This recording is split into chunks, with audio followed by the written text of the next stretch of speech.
The story opens inside the demon realm, not a battlefield, but a surprisingly serene space behind a gate, filled with peaceful scenery and scattered vegetation. A strange, snake-like creature appears, seemingly intent on devouring some plants. But these plants suddenly come to life. They're not ordinary flora, but radish-shaped beings called MANHWA who prepare to defend themselves. Just as tensions rise, the scene shifts unexpectedly. It was all a playful skirmish between the snake, named Sasa, and the three MANHWAs. They've been mock-fighting like this for days, with Sasa having lost 99 times in a row.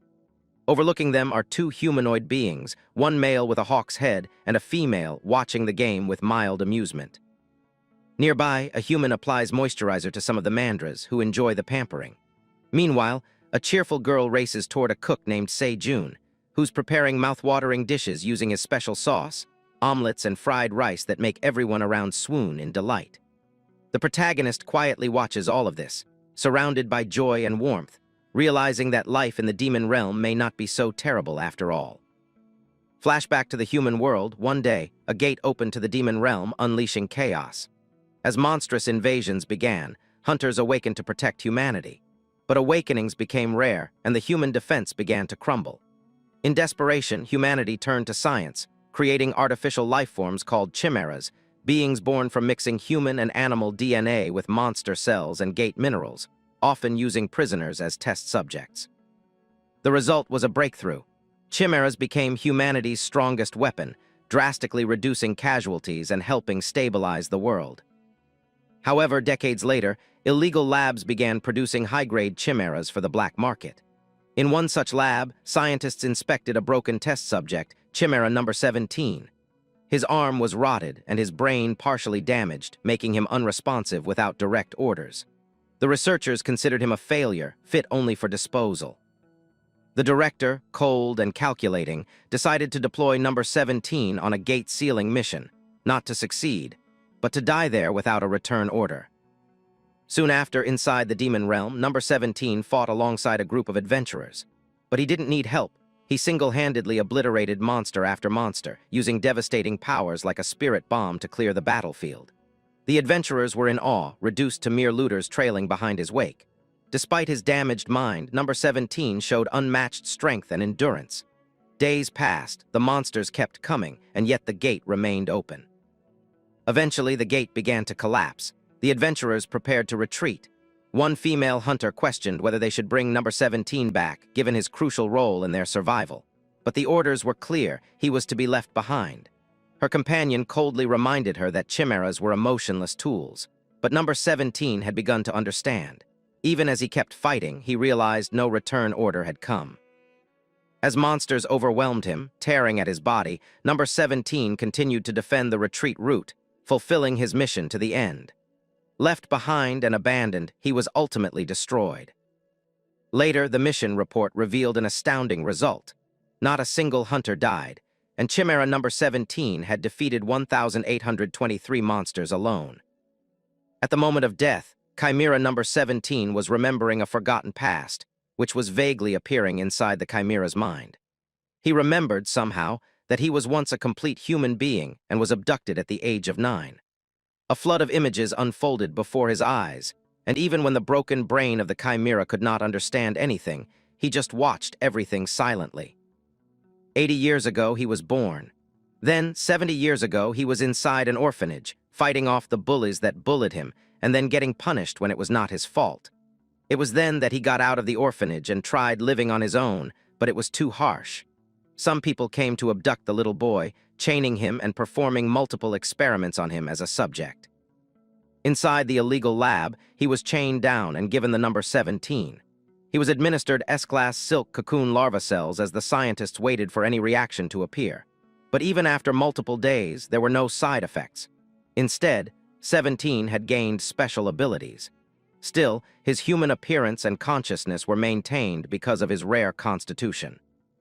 The scientists were happy, not ready to let go of the little boy, telling the others that they should keep transplanting cells until they saw a reaction and could find out how much his body could take.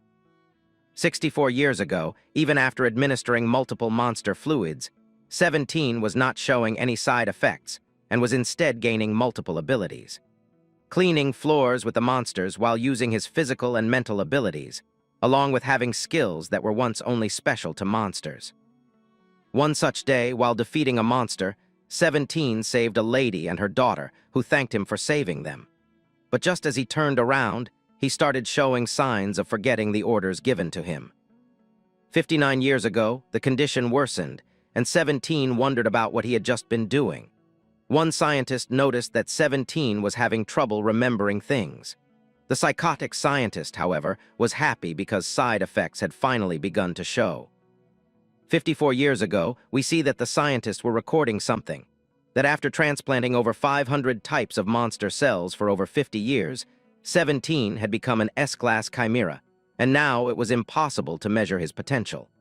Number 17 was the research lab's greatest success. The latest event happened 20 years ago, as 17 transformed completely and was no longer human at all, not able to understand anything that was going on, only able to complete orders and do as he was told. 3 days ago, he was defeated by the monsters who flooded the gate, completing his mission but not able to retreat. But from the fluid secreted from 17, something strange started happening. A strange light fell onto a bone, which was part of 17. We come to know that the bone started gaining strange powers as it began rematerializing itself and forming a complete body. After a transplantation of a total of 527 types of monster cells, strangely and suddenly, 17 has been resurrected. His whole body is coming back and rebuilding itself slowly but surely, and he is turning back into a human, coming full circle. 17 was shocked, wondering if he had completely turned back into a human. But as he started using his monster abilities, they were not completely gone, and he realized that he was not entirely human, but instead had just regained the appearance of one. However, 17's brain was no longer broken, and he realized that quite some time had passed, and the research lab had not retrieved him. He knew that he was finally discarded. The experiment number on his wrist was gone too. The boy realized that now he no longer had ties with the lab. Then 17 remembered something. He had been injected with the abilities of an immortal-type monster, which was a monster phoenix. And as the core was not destroyed, the monster could revive up to 3 times. Even when 17 had thought that humans could not fuse with immortal cells, he had been wrong, and he was now certain that his body had been returned to its prime. He wondered if it was because all the side effects of the experiments had been eliminated that he was feeling great. Ever since it all began, he had felt like a fog was completely shrouding his mind. But now, all the spells that the scientists had put in place to prevent 17 from escaping or causing any resistance were gone. It was as if his life as number 17 was now over, and he could live as a human. It was then that 17 started remembering what his actual name was, because 17 was just a number assigned by the lab. He remembered that one really gentle scientist had given him a name, Ryuk, who was ready to help 1,000 people with his new abilities. Ryuk just smiled, wondering how a homeless orphan from the slums could help others. But now that he had abilities, it was possible. Ryuk wondered what he should do now that he had been resurrected. At first, he thought about revenge. But revenge only made sense if the target was right in front of him, and that was not the case. Ryuk had once thought about revenge, but now the events were so far in the past that his desire for it wasn't as intense as before. And as he had no way to enter the human world, he knew that if he lived long enough, he would probably run into them. So he decided to think about it when the time came. Now that he had come back to his senses, Ryuk noticed that he was completely naked, but it was none of his concern because he was in the demon realm anyway. He decided to try to live on like a real person, and the first thing he needed was to find clothes. Wondering when was the last time he wore actual clothes that felt good, Ryuk started moving toward a different place. As the scene shifted, we saw a beautiful landscape with a river. Ryuk thought about what he could make clothes out of since he had no materials. Just then, as he found the lake, he decided to look around for a bit. He saw a giant bird creature slammed to the ground, lifeless. Ryuk realized this was likely the result of a territory dispute among the various monsters. Even though the bird monster seemed quite strong, it had met its end. And judging by the lack of major wounds, Ryuk concluded that the bird had probably died from poison and not any physical injury. This was all in Ryuk's favor, since he needed leather anyway. He immediately began transforming his hands into a blade like Alex Mercer from Prototype. As he had the abilities, he decided to go ahead. He remembered that back in the lab, they had taught him how to kill monsters properly. So he decided to cut the stomach in a straight line, then make incisions on the limbs to separate the leather. He decided to give it a try, but as soon as he stabbed the bird, the poison started spewing out and Ryuk completely inhaled it. To everyone's surprise, nothing happened to him. He thought it was just a bad smell and got a notification that there was no damage done. Still, he knew the smell and poison were bad, so he decided to wash it out. Then we saw some real censorship while the bird lay down. Ryuk was happy with his first attempt, as almost all the leather was extracted. The next step was to clear out all the poison from the leather so that it could be worn. But the boy was shocked to see that even though the leather looked soft, its material was heavy to lift and too stiff. Ryuk thought that maybe because it was monster leather, it was as stiff as iron plates. Just then he got an idea. He transformed his hands back to physical form and started slamming the leather with ferocious punches, not leaving any room for it to escape. The process he was doing was called tanning, which was used to remove hair, fats, and extra stiffness from the leather to make it soft. After multiple punches, the leather was finally soft and fluffy. Now Ryuk realized that he had found real industrial leather. The bird monster was still censored. Ryuk wondered if this much leather was enough for wearing, since he was quite tall. As he was contemplating, we saw the bird come back to life again with a tiny fire suddenly lighting up near its tail. The bird was shocked, wondering where its skin had gone. Meanwhile, Ryuk was tearing down the leather to make it fit, and he punched 2 holes into it to pass through his arms. After tightening it up with a leaf rope, Ryuk was happy with the result. The leather perfectly fit his body, and now his whole body could be covered. Just then, Ryuk realized that some of the poison had not been properly washed off. It had not fully disappeared, but since he didn't want to wash it again, he decided to wear it anyway. As he turned around, he saw that the bird was awake and wondered how it was still not dead. We come to know that this bird monster was called the Rigger, and according to Ryuk's knowledge, it should have been properly dead because he had hit its vital points. But then the bird started shaking its head, and Ryuk was shocked, wondering if it was just his imagination or if the bird was truly understanding him. Ryuk began thinking that if the Rigger was alive, maybe it was also one of the immortal types and could come back to life a few times. In the past, Ryuk would have definitely killed it since he was a hunter. But since the opponent was already weakened and no longer a threat, there was no need for Ryuk to kill the revived bird. Our boy started laughing, telling the bird that if it understood him, then it should know that both of them were lucky, and since this was their second life, they should do their best to live well. And if their fates were intertwined, they might meet again somewhere. After saying these words, he turned around and started walking away. He entered a cave while thinking that now that his clothes were sorted, he needed a place to stay. Inside the cave, there were multiple ferocious monsters, and one large-looking centipede tried to attack Ryuk.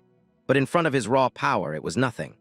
Ryuk didn't even care about it until he came closer, and just with one flick of his hand, the centipede was finished, its head separated from its ugly body.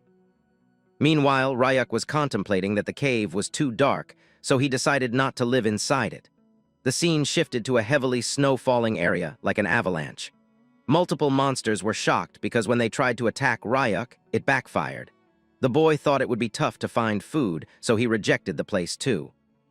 Inside the forest, Ryuk was getting funny smells, and inside the swamps it was too humid. He even tried going into lava mountains, but it was too hot and hard for him to stay without sweating. So finally, after going through all these places, Ryuk came outside and started looking around the valley. He spotted a location that looked pretty nice. It had a waterfall and nearby water enough for survival. There were also wild monsters that were edible. Even Ryuk could never have imagined that the demon realm was this beautiful. He decided to take a closer look and jumped from a cliff down to the ground. He saw that the water was actually clear and there were plenty of fish. Even though they were monster fish, Ryuk knew he could capture and cook them on the spot. It would feel like camping for him. Since this place was like a natural fish farm, building a house nearby was not a bad idea at all. To add to the ambience, there were flowers, and the air was fresh, giving Ryuk a peaceful feeling. He finally decided that this would be the place to build his house. As the boy smiled, the scene shifted to another location nearby the valley, where a strange portal began sparking and opening, tearing through space. Someone came down at insane speed, crashing into the ground and kicking up a lot of dust.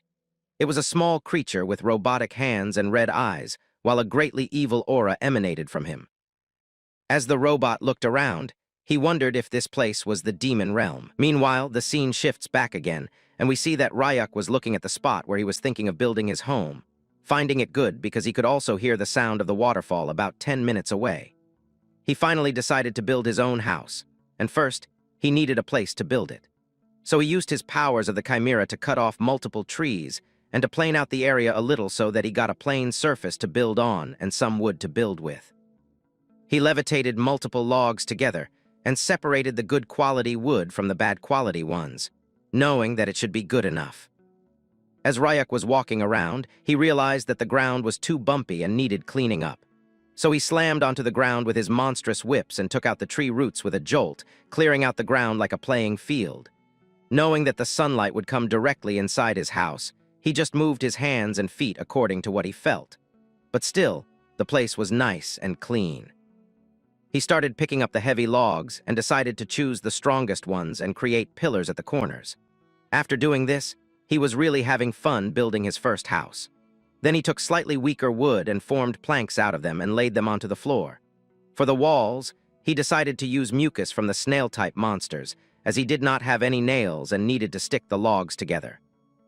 He knew that whenever the snail mucus hardened, it became as tough as stone, and sticking the logs together with it would also work for waterproofing. For the finishing touches, Ryuk used his silk technique once again and threw it all around the place, making a net so that no one would come around his home, and if anyone dared to enter, Ryuk would come to know immediately. We see a really suspicious-looking house with a red aura emanating from far away, and just with 3 materials, logs, snail monster mucus, and silkworm cocoon thread, the house of Ryuk was finally complete. But it was still a bit disappointing because Ryuk felt like something was missing. He wanted to remember what a house looked like when he was a human. He remembered that inside the lab, they were taught by some people about a typical house and how it looked before the gates appeared. In the training videos, he saw that the humans always raised something in the yard, be it vegetables, flowers, or pets. But as you cannot find a dog in the demon realm, he decided to make a vegetable garden. But one question still remained. What could the boy even grow in the demon realm? Just then he remembered something, that there was a snow mountain nearby. So he thought he should plant some mandras from the mountains so that he had enough radishes. As the scene shifts, we see that Ryuk was in the snowy mountain once again, which was the mandra's habitat. It was around the summit of the snowy mountain where demonic energy was the strongest, so the mandras found it quite comforting. It was snowing at the whole place quite a lot, so Ryuk remembered that even on the day he was abducted to the lab, it snowed heavily, as if there was no end to it. Back then, it was so cold that Ryuk thought being kidnapped was rather a good thing. But just then he immediately got a realization that becoming a chimera does have its advantages, because now he did not have to worry about dying from cold or hunger. Ryuk noticed the demonic energy, which was at its peak, and he realized that he had finally arrived. As Ryuk analyzed the whole area, he saw a few leaves coming out of the ground, and he was thankful that he did not waste his trip because these were mandra's leaves. These mandras were delicate and vulnerable to stress, so they could die from even small environmental changes. Relocating them was a task, and Ryuk realized that young and adaptable individuals were probably better for it. He decided to take 3 roots for now, and as he took them out, he thought to himself that he should have covered his ears beforehand. But as he took out the mandra, he was shocked to see that the creature was cutely sleeping, and he thought there was something wrong with it. So he took out another one, and all 3 of them were actually sleeping soundly, not even waking up after being taken out of the soil. It was as if these cute creatures were talking in their sleep. Ryuk was familiar with the mandra scream, which was a phenomenon caused by humans cultivating mandras artificially. In the human world, where there was very little demonic energy, the mandras came under extreme stress, and if someone forcefully pulled them out, they would let out a shrieking scream and die along with the person who heard the scream. But since there was no scream, Ryuk guessed that it was because of the demon realm. They were not even resisting, and mandras had the nature of struggling to run away if they got out. But these cute creatures were slowly waking up, smiling while looking at Ryuk. Then he realized that maybe these creatures were recognizing Ryuk as a fellow creature of the demon realm, since his body also contained the mandra cells. But all this worked in Ryuk's favor because the less stressed the mandras were, the better they would grow. Later, when they would grow well, Ryuk wondered if he should ask for a few roots and make some trees, because the fruit could be a snack. But he also knew that forcefully plucking the fruit could be extremely poisonous, so he decided to try and persuade the little creatures carefully. Suddenly, as Rayuk decided to go toward his house, several screams came into his ears from the opposite direction. He realized that there must be hunters nearby, and even though Rayuk was not able to comprehend why they came all the way to the dangerous snowy mountain, he decided that he should go and grab the gate stones from them. As the scene shifts, we see two adventurers who were actually brutally damaged from the monsters. One of them was cursing his other team members, realizing that they had used them as bait and ran away. But the other immediately told the first one to pull themselves together because the monsters were coming at them once again. These monsters were filthy-looking rabbits with jaws that opened like octopuses. The man was somehow able to protect himself for a while by using a blue-colored force field. But the monsters were so powerful that the defense wall was about to break, and the rabbits were rapidly scratching the wall like crazy. The man who was shielding both of them was almost crying, realizing that he should have stuck to menial chores and not come looking for a chimera. As the defensive wall broke down from the punches of the rabbits, the man screamed for somebody to save him, and just then, something dropped down from the sky, scattering all the snow around it. Even the deadly rabbits were shocked, and the adventurers wondered who or what it was. They were shocked to see the silhouette of a person coming out from the smoke. It was none other than Rayuk himself, who realized that these were the snow rabbits who were low-level creatures in front of him. The monsters tried attacking our boy, but they sensed something really evil and maniacal inside him. So even before Rayuk got to them, the rabbits ran away, knowing that it would be instant death for them. The adventurers were shocked, not able to believe that the B-class monsters were running away at the sight of a mysterious man. Nonetheless, they started thanking our boy for saving them, introducing themselves as Seong and Kim. Upon asking the boy's name, he introduced himself as Rayuk. Hearing the name, Kim thought the boy was mysterious, and with the outfit that Rayuk was wearing, he was thrown off even more. Rayuk asked the adventurers what they were doing at the snowy mountain when they looked like D-class hunters. The adventurers gave an obvious explanation, that they needed money and they were not getting it by doing menial chores.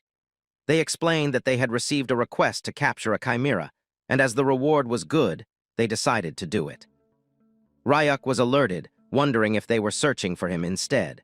But the adventurers further explained that one test subject had escaped from the lab and it was a mechanical creature, so it jumped into the gate while fleeing. The boy realized that if it was a mechanical creature, then it could not possibly be him, and it was a relief because Rayuk was not being searched. But he asked the adventurers where their luggage was, because if they had come to the demon realm empty-handed, then it was a mistake, and they should have had a few gate stones. Kim explained that his team members, or rather those traitors, took everything from them, and they had planned this from the start. Kim realized that he should have known about it since they were all B-class hunters, and the D-class ones were a burden on them. Rayuk realized that in this case, the gate stone must be with those guys. But just then, Seong excused himself and asked Rayuk if he had any plans of returning to the real world, because they were already near their limit. And if they got contaminated by the demonic energy anymore, then it would be bad. We come to know that the time a hunter can endure in the demon realm varies greatly depending on their awakening class. And if they do not return to the human world in time and purify the demonic energy, then most of them will die. That does not apply to Rayuk because he was a chimera. As Rayuk was thinking about it, the adventurers were begging him to take them back to the human world because one of them had a pregnant wife at home, and she would be due next week. But just then, Rayuk sensed something, and without saying anything further, he jumped away without listening to the adventurers anymore. Both Kim and Seong were now depressed, wondering where Rayuk was going, begging him to take them with him. As the scene shifts, we see the mechanical creature standing near the cliff, knowing that he could not go any farther because it was dangerous. The other three adventurers were just behind the mechanical creature, trying to capture him quickly, and they decided to attack him all at once. But suddenly something awakened inside the robot, and he decided that the dangerous ones would definitely be eliminated. We come to know that the adventurers were in a squad, getting ready to attack the robot together. But something flew out of the hand of the robot, and he started dematerializing, getting ready to fight with an evil look in his eyes. As the scene shifts, we see that Rayuk had arrived at the cliff, and he saw blood splattered all around, wondering if he was just a step too late, for missing all the action because all the hunters had already run away, or rather, were decimated by something, and their bags had now fallen onto the ground. From looking at the situation, you realize that they must have ditched their gear so they could run away fast. But there were many animal tracks mixed with a child's footprints, which were chasing them. So Ryuk realized that whatever it was, it could change form during the fight. Just then, we see a flashback of the adventurers, as Kim told Ryuk that the mechanical creature was made out of liquid metal, so it could freely change its shape. But the material was so rare that the scientists made it small, like the size of a child or a large dog. This information coincided with what Ryuk was seeing. As the boy smiled, realizing that for a mechanical creature, it could overwhelm 5 B-ranked hunters alone, which was quite impressive. As the scene shifts, we come back to the place where the adventurers were lying down. Kim was consoling Seong, who thought it was over for him because his whole body had been tainted by demonic energy. Kim told him not to say crap like that, because his kid was due next week. But as Seong was not able to walk anymore, he told Kim that he should inform his wife about everything and tell her that Seong was sorry he couldn't make it back. It was a really emotional scene, as Kim started crying, wanting Seong to just hang on a little longer because he believed that some miracle might still happen. But suddenly Kim heard some footsteps, and as he turned around, tear-faced, he was shocked to see that Ryuk was back, and on his back was the gear bag that the adventurers had carried. Kim immediately dropped down on the ground and started begging Ryuk for saving them. It was then that the boy remembered once again that the adventurers did not have any gate stone. But Kim was not stopping, explaining to Ryuk that inside the lawless demon realm, once they lose, it's over. That's why Kim decided to offer 2 10 million won checks, so they could buy 1 gate stone for themselves to get out. Ryuk was shocked after looking at the checks, but Kim knew that if they didn't return now, they would definitely die. Even Ryuk realized that although he didn't need the money now, it could come in handy if he decided to go to the human world later. So Ryuk accepted the check and gave the adventurers a gate stone, breaking it and causing a portal to open immediately. Kim bowed down in front of our boy, promising that he would never forget what Ryuk had done for them, as long as they lived. Kim started going towards Seong, telling him to get up because he knew that if they hurried, they could survive. But Ryuk was actually shocked, asking the adventurers if the gate stone was too expensive, because it used to cost around 200,000 won in the human world. But the adventurers were shocked, strangely wondering why Ryuk was talking about something so ancient, because nowadays these gate stones go for around 1 million won each. As Ryuk felt he had received too much, he decided to count the extra money as a fee for saving them.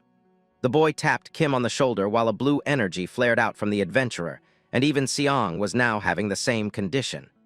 They both realized that the boy was infusing mana into the adventurers, but for them, it was a really dangerous process because infusing mana was something even an E-rank hunter would avoid. If the mana collided and tangled, then the mana core inside the person could shatter, and they would both die. Kim thought that if this continued, all 3 of them would definitely die. But in front of him, his friend was suddenly all right, and Seong was looking like a new adventurer, realizing that the demonic energy had been completely purified. The man immediately hugged Kim, happy that he was actually alive. The adventurers decided to go out from the gate immediately. Kim bowed down in front of our boy, promising the same thing as before, that he would never forget the favor. Both of them were shocked that Ryuk could purify demonic energy with mana, because it was only possible with overwhelming amounts of it. So they couldn't comprehend who Ryuk actually was. As the scene shifts, we see that the boy was still kind of disappointed after looking at his house, which looked straight out of a horror movie. But we see that Ryuk was just analyzing the place and was happy that no one had intruded while he was out. In his tiny, precious home, he wanted to go through everything he had looted because he knew that he had gotten some unexpected earnings which made for a satisfying outing. But as he turned down, he saw that the mandras were calling out to something, and it was just their little cries. Ryuk realized that their leaves were now getting droopy, maybe from all the travel. So the boy decided to plant them right away, thinking that the spot in front of his house would do. But still, even after being planted, the mandras were displeased. Ryuk realized that maybe these creatures didn't like the forced relocation, and that's why they were still looking unhappy. Or maybe they were just hungry from traveling without soil. So Ryuk decided to give them some mana, because it usually helps to power up creatures. After getting enough mana, the mandras were smiling once again like the cute creatures they were. And as they smiled, Ryuk was happy too, thinking it was successful. But as we get a back scene of the boy, we see that Ryuk was sensing some kind of aura, as two eyes were looking at him from behind the bush. It was none other than the mechanical creature itself, who was going around the boy and looking at him constantly. But Ryuk knew that if the creature wanted to do something, it would show itself, and there was no need to interfere. The boy stored the checks of money for later when he would need them, and decided to unpack all the stuff he had gotten. There were many things, including a portable burner and cooking set, which were essential gear for outdoor cooking, along with gate stones and spare clothes.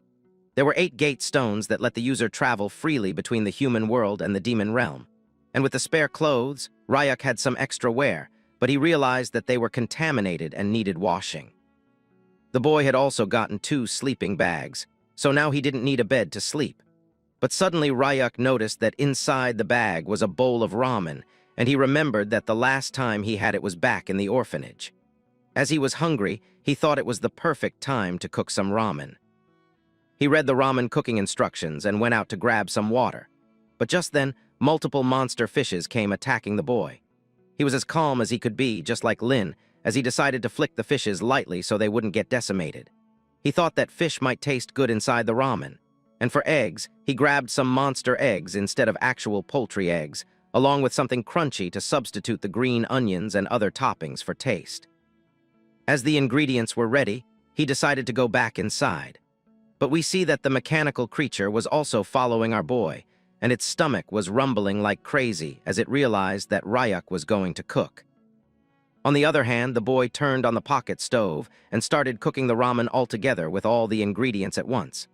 Even though the instructions didn't say when he should add fish, he decided to just boil it all together for the taste. But as the cooking continued, a vicious smell was spreading all around his house, and the mandras were not able to breathe in such a suffocating stench. Even the boy wondered if this was how ramen was supposed to smell, but since he had eaten it a long time ago, he didn't know what was going on.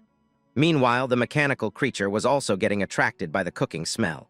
Wanting some too, it immediately transformed into a cute dog because it had seen in the lab that humans liked dogs, and those who looked pitiful would get help. So it started crouching on 3 legs, pretending to be injured and whining. But Ryuk immediately realized that it was the same mechanical creature who had been trailing him for quite a while, and now it had turned into a dog. Ryuk wondered if it was trying to lower the boy's guard and was pretending to be hurt to gain sympathy. But from its actions, Ryuk realized that the creature was just a clueless young specimen who was smiling after looking at him. As the boy wondered how such a thing could escape the lab and make it into the demon realm when it was so obvious, Ryuk just looked at the dog, telling it that the food was ready and that it would get some too. Both the dog and Ryuk looked at the ramen, which looked incredibly tasty to them, but it was as awful as it could get. As both the dog and the boy started eating, Ryuk began having flashbacks of how they ate ramen and how delicious it used to be. Due to the nostalgia, Ryuk forgot how the ramen actually tasted and still ate every bite of it, because it was the same as he remembered from his younger days. The ramen taste that Ryuk remembered from his youth was strong enough to overpower any other smell. After eating, it was time for the boy to clean up, and the dog started going away. But as the boy noticed something, he immediately called out to the dog, asking him if he wasn't limping from his left leg earlier. After hearing that, the dog realized that he had messed up and immediately lifted his left leg instead of the right one. As the scene shifts, we see that Ryuk had gotten near the waterfall and had finished doing the dishes, so he decided to do the laundry. Now, he did not have any good memories of flower pollen, but he couldn't keep living in leather clothes forever because the weather could be dry sometimes, and it could get hot too. He was not a caveman, so he wanted to dress normally. As the boy was using the stick to clean the pollen out of the clothes, he knew that if he washed too hard, they might tear, so he decided to do it gently. But with only a single smack of the stick, all the rocks were flung into the sky, and the ground broke, with the cloth being tattered into pieces. The boy made an oblivious face while thinking that since he had another set left, it was not a bad thing. But as Ryuk analyzed his surroundings, he saw that the mechanical creature had turned into a rock this time. He wondered why the creature kept lingering around. Even when he was eating ramen and doing the dishes, the mechanical creature was a fish, and when the boy was looking at the flowers that looked like forsythia, the robot had turned into a log. The mechanical creature was approaching the boy just by changing its appearance, without doing anything special. But just when the creature saw Bugs, it transformed and started running away frantically. We come to know that the robot hated bugs, and from this, Ryuk realized that the mental age of the mechanical creature was probably under 5 years old. And with the awkward speech patterns it showed, Ryuk knew that the robot had a side effect from when a young chimera was forcefully injected with knowledge that its brain could not process. Even when Ryuk had spotted the now transformed robot, he acted like he saw nothing, and the robot wanted to hide as soon as it could. As the flashback ends and the scene shifts, we see that Ryuk was finally able to clean a piece of t-shirt, slowly but surely realizing that doing laundry for him was more difficult than he would have ever thought. But still, he managed to get it done. Now that he was looking at it, he realized that the t-shirt was small for him and he would not be able to wear it. Still, he decided to dry it up because, after all that washing, throwing it away would be a pity. As he needed to go and check the state of the mandras, he went away. But as soon as Ryuk disappeared, one rock opened its eyes, and we see that it was the robot, who was happy after looking at the piece of cloth. Thinking that since Ryuk was also wearing clothes, the robot was going to wear them too, and this t-shirt was a perfect fit for it. Now the robot was happy, declaring that these clothes were hers to claim. And just then, the robot started transforming itself into a human with long hair, and we come to know that the robot was actually a female, not a male. After wearing the t-shirt, she took the human form, which fit everything perfectly. As the scene shifts, we see that Ryuk was now in a dilemma, wondering what was happening with the mandras, because they were withered once again, and even they didn't know what was happening. The leaves kept withering and the roots were a bit dry too. That was strange because the boy had pulled out weeds at the exact time, and all the weeds were already out of the field. But then he realized that something was deep inside the ground. As the boy started digging out every bit of it, there were all sorts of things underground, and also little worm monsters that were feeding off the energy of the mandras. Ryuk now decided to grind it thoroughly to make it smooth, so that his mistake would not be repeated. It was just a temporary relief, and the mandras were happy. But Ryuk knew that he needed to make a proper vegetable bed around them, so he wondered if he should just make it about the size of his house. Just then, cute little steps appeared in front of the boy, as the robot, now turned into a cute girl, said hello to Ryuk. The boy immediately knew that it was the robot and thought that she took a human form because she was ready to talk. The girl tried to act all surprised, asking Ryuk if this log house was his. Now that Ryuk had started talking with her, she was pleased, asking the boy if he was a native around here. Ryuk wondered if he should tease the little girl for a while and asked her which tribe she was from. The robot was shocked, trying to dodge the question, explaining that she came from beyond the waterfall, really far away. She had traveled so far that Ryuk would not be able to know where it is. It was such an obvious lie that Ryuk decided to have fun, asking the girl if she was from the coconut tribe just beyond the waterfall. Knowing nothing about it, the girl immediately shook her head, declaring that she was from the coconut tribe. But then Ryuk immediately noticed that she was wearing the shirt that he had washed. The girl became angry, telling Ryuk that in their tribe there was a rule: whoever picks something gets to keep it, so now the shirt was hers to claim. Ryuk thought for a while and told the girl that she could have it. But then Ryuk asked her why someone from the coconut tribe was so far away from them. Hearing that, the robot girl explained that she was expelled from her tribe and had a favor to ask. She screamed with all her might, telling Ryuk that she wanted to live with him and would love it if Ryuk would allow it. Ryuk was shocked, asking the girl again if she was sure, and she mumbled, thinking that since there were no bugs around the place and there was a house, she thought it was safe, and that's why she wanted to live here. Ryuk sighed in relief, as he also was glad to know that the robot only needed a place to rest. He finally agreed, but on one condition: if she was staying in the house, she would have to do her part. The robot girl was excited, just asking Ryuk what he wanted her to do.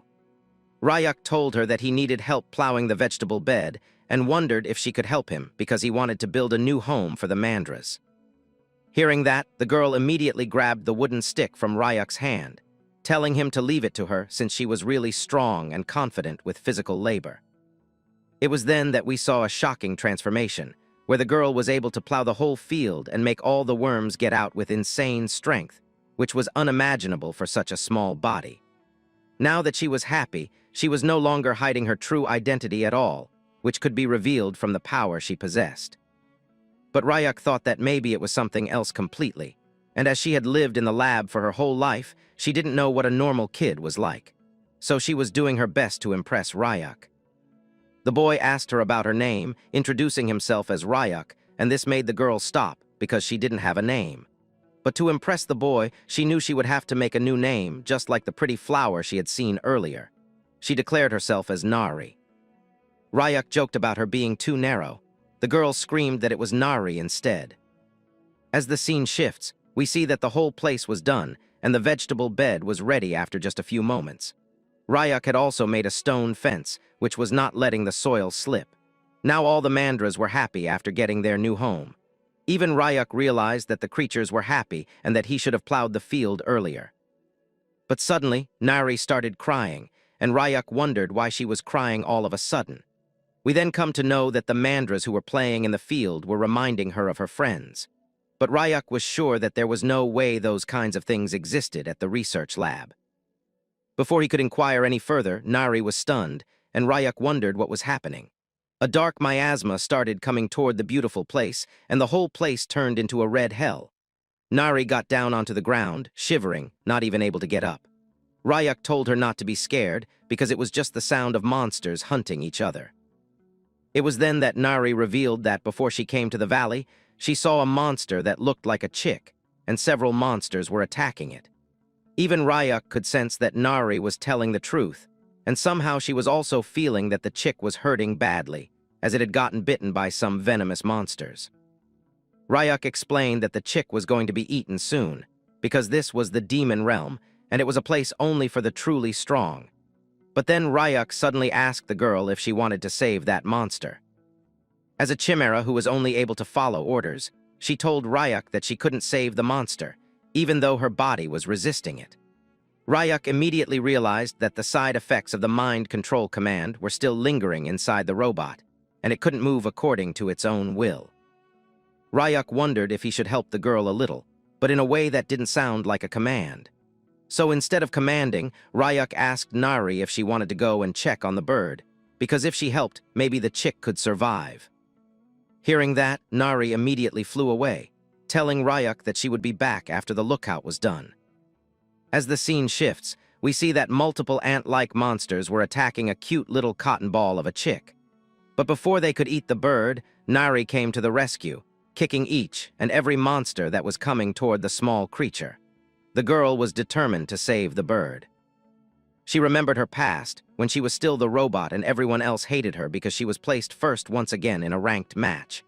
They knew that at this rate, everyone else would be used for high-failure experiments. Just to save themselves, they started bullying the mechanical robot, telling her to let them live too. They told Nari that if only she weren't there, then their lives would be different. To the robot, it was completely nonsensical because she was only doing as she was told, and still she was getting punished. But now, she was determined not to be like that anymore, because bullying someone in large numbers was really bad, and the monsters were doing just that with the cute little chick. Nari gave a ferocious blow to all the monsters, decimating them. Meanwhile, Ryuk was supplying energy to the Mandras, but suddenly the girl came back, calling out to Ryuk. As he turned around with a smile, he saw that Nari was crying, because the chick she had saved was not getting better at all. But the moment he saw the bird, Ryuk remembered something. It was about the giant bird he had slain once. He immediately felt that he had seen it somewhere. Meanwhile, we see that Nari was crying because the chick wasn't waking up. It was looking bad to her, and she wondered if the creature was dying. Ryuk decided to take a look himself and used his mana to infuse into the chick. He came to know that, luckily, there were no fatal injuries. We learned that each monster's energy holds a story, and the bird that he had skinned had now shrunk and gotten lighter in color. But it was still the same because, just like the undead-type monster from before, the bird also had such an ability. Ryuk wondered why it got so small, and if it had something to do with how it healed differently from others. As Ryuk was thinking about it, Nari asked if the bird was dying. Ryuk calmly told her that the bird was just starving and had probably gotten too small to find its own food. He explained that he gave it some mana, so it would heal on its own if left alone. However, after looking at the injured chick, Nari wasn't ready to leave it alone because she had been treated the same way before. She thought that if they left the bird, it would die because it was all limp like a rice cake. So she requested Ryak to let her raise it because she wanted to take care of it. She even agreed to train and feed it well and promised to do so. Ryak was strangely happy, knowing that the bird was going to grow really big. But upon hearing that, Nari said she would only feed it a little so it wouldn't get that big. Ryak agreed, telling her she could do whatever she wanted and that it might even guard the yard someday. As the scene shifts, we see drool dripping from the bird's mouth as it wondered where it was. As soon as it opened its eyes, it saw Ryak, the man who had skinned it before. But what it didn't notice was that it was being held by a small girl who immediately tossed it into the air to celebrate because it had woken up. The bird squeaked like a penguin, unable to comprehend what a little girl was doing in the demon world, but she was just happy that it was alive. Just then, Ryak noticed something. It wasn't a fluke. He could actually understand every word the bird was saying. He could understand its feelings and speech. As the scene shifts, we see Nari had bandaged the bird, telling Ryak that the healing was done. Meanwhile, the bird was annoyed that it couldn't move. Then the girl told Ryak she had picked a name for it. Since the bird kept squeaking every time it tried to speak, she named it Squeak. Ryak didn't care about the name and simply told her it wasn't bad. The bird immediately stood up, looking angrily at Nari and asking why she was nomming him. He already had a name. But before he could say anything, Nari toppled over a whole utensil of water, thinking he was squeaking because he was thirsty again. It was surprising even for Squeak, who puffed up like a pufferfish. Nari wondered what she should do. Ryak realized Nari couldn't understand the bird, and that Squeak wanted her to stop giving him more water. Instead of letting the bird speak, Ryak told her to stop giving it water, otherwise it could be harmful. But Nari misunderstood, thinking it wasn't thirsty but probably hungry, so she should find food instead. Meanwhile, Ryak noticed he had more stuff lying around, so he thought about building a storage shelf. Since he didn't need it too big, he cut a medium-sized log into pieces, but as soon as the blade touched it, the wood cracked in half. Ryak wondered what went wrong since he did the same with logs for the table and chairs, and they hadn't cracked. Squeak watched from a distance and toppled over the table, telling Ryak that the wood had a different color, meaning it was softwood, not hardwood. Ryak didn't turn but asked if the wood's strength changed by type. Squeak confirmed it. Ryak then asked what wood color was the strongest, and the bird replied it was obviously red oak. Then the bird realized Ryak could understand him, which was shocking. No human could speak the monster language. But Ryak didn't react and instead wondered where he could find red-colored wood. Squeak, still having all his powers, decided to try mind control on Ryak to find out more. But as he started his mind-reading skill, he saw that Ryak continued speaking while a giant monster inside him blocked all the mind waves. Ryak calmly asked why he couldn't find the red-colored wood even after searching. Now the bird was sweating and pale, realizing Ryak had blocked the mind reading and could hear him loud and clear. Ryak explained he could hear the bird's thoughts as human words. Strangely, the bird could also understand human speech. Squeak hesitated about whether to tell Ryak the truth, but the boy assumed he was probably a rare smart monster, something he'd only heard about, never seen. Ryak asked if they'd met before, and Squeak admitted they had. He really wanted to meet Ryak again. Ryak was shocked, but the bird explained that Ryak had saved him, and from that day he had promised to return the favor if they ever met again. Ryak realized that when he removed the leather from the bird's body, the poison was also removed, and its core remained intact. Yukyuk was happy, realizing he'd done a good deed. He asked the bird if it could help now, and the bird agreed after some hesitation, telling Ryak to follow him to where the redwood was growing. As the scene shifts, we see fire all around, and Nari is screaming while running from someone. She yells for him to get away, not wanting to go back to the lab. As the heat rises, Nari cries and runs with all her might until she finally collapses, unable to continue. She has a panic attack, realizing the man chasing her is from the lab and he has come to capture her. We learn Nari is terrified of fire, finding it scary enough to paralyze her completely. Meanwhile, a man with long hair and a futuristic ninja-like jacket checks something on his smartphone, confirming the mechanical creature can indeed change shape freely. Even though he doesn't feel great about attacking something that looks like a child, this is a matter of life and death for him, so he complies. The man materializes a fireball shaped like claws, preparing to attack the already terrified girl, telling her it's the end. But just then, the bird and Ryak return. Ryak is annoyed. He just wanted to finish the shelf and eat, and now someone's interrupting their peace. Even the bird is angry, deciding to help the girl first and return to the woods later. Ryuk realizes Nari is scared of fire, and it's so frightening to her that she doesn't look okay. He decides to put out the fire first. The bird wonders what kind of jerk would hurt a crying child. On the other hand, the man is surprised to see someone who looks like a caveman, wondering where Ryuk came from. He assumes Ryuk is also after the mechanical creature and tells him to leave while he's still being nice. But Ryuk, annoyed by the man's chatter, says he talks too much, and it's getting on his nerves. Now even the man is annoyed, thinking Ryuk has too much attitude for someone who just showed up. He raises his hands and slams them onto the ground, unleashing a large-scale fire attack. Ryuk remains calm. Instead of attacking the man directly, he targets the cliff above him, causing a landslide of rocks to fall onto the man. The fire user is too clumsy to detect the attack and is immediately buried. After everything calms down, Ryuk checks on Nari and asks how she's feeling. The girl slowly gets up. Ryuk tells her that if she's scared, she should knock that fear out cold, and when it wakes back up, knock it out again. While saying this, Ryuk walks up to the man and grabs his hair to pull him out, only to be surprised when a wig comes off. The man is actually bald, his shiny head reflecting the sunlight. After Ryuk looked at the bald guy, he was shocked, wondering why this young man was so bald. Even the bird seemed to pity the boy. On the other hand, Kim stared at the shiny head and burst into laughter like a crazy girl, thinking Baldy was really funny. Since the man had been subdued for Kim, he didn't seem so scary anymore. Unique, however, was a little troubled because only a few minutes ago Kim had been pushed around by Baldy. That alone wasn't unusual.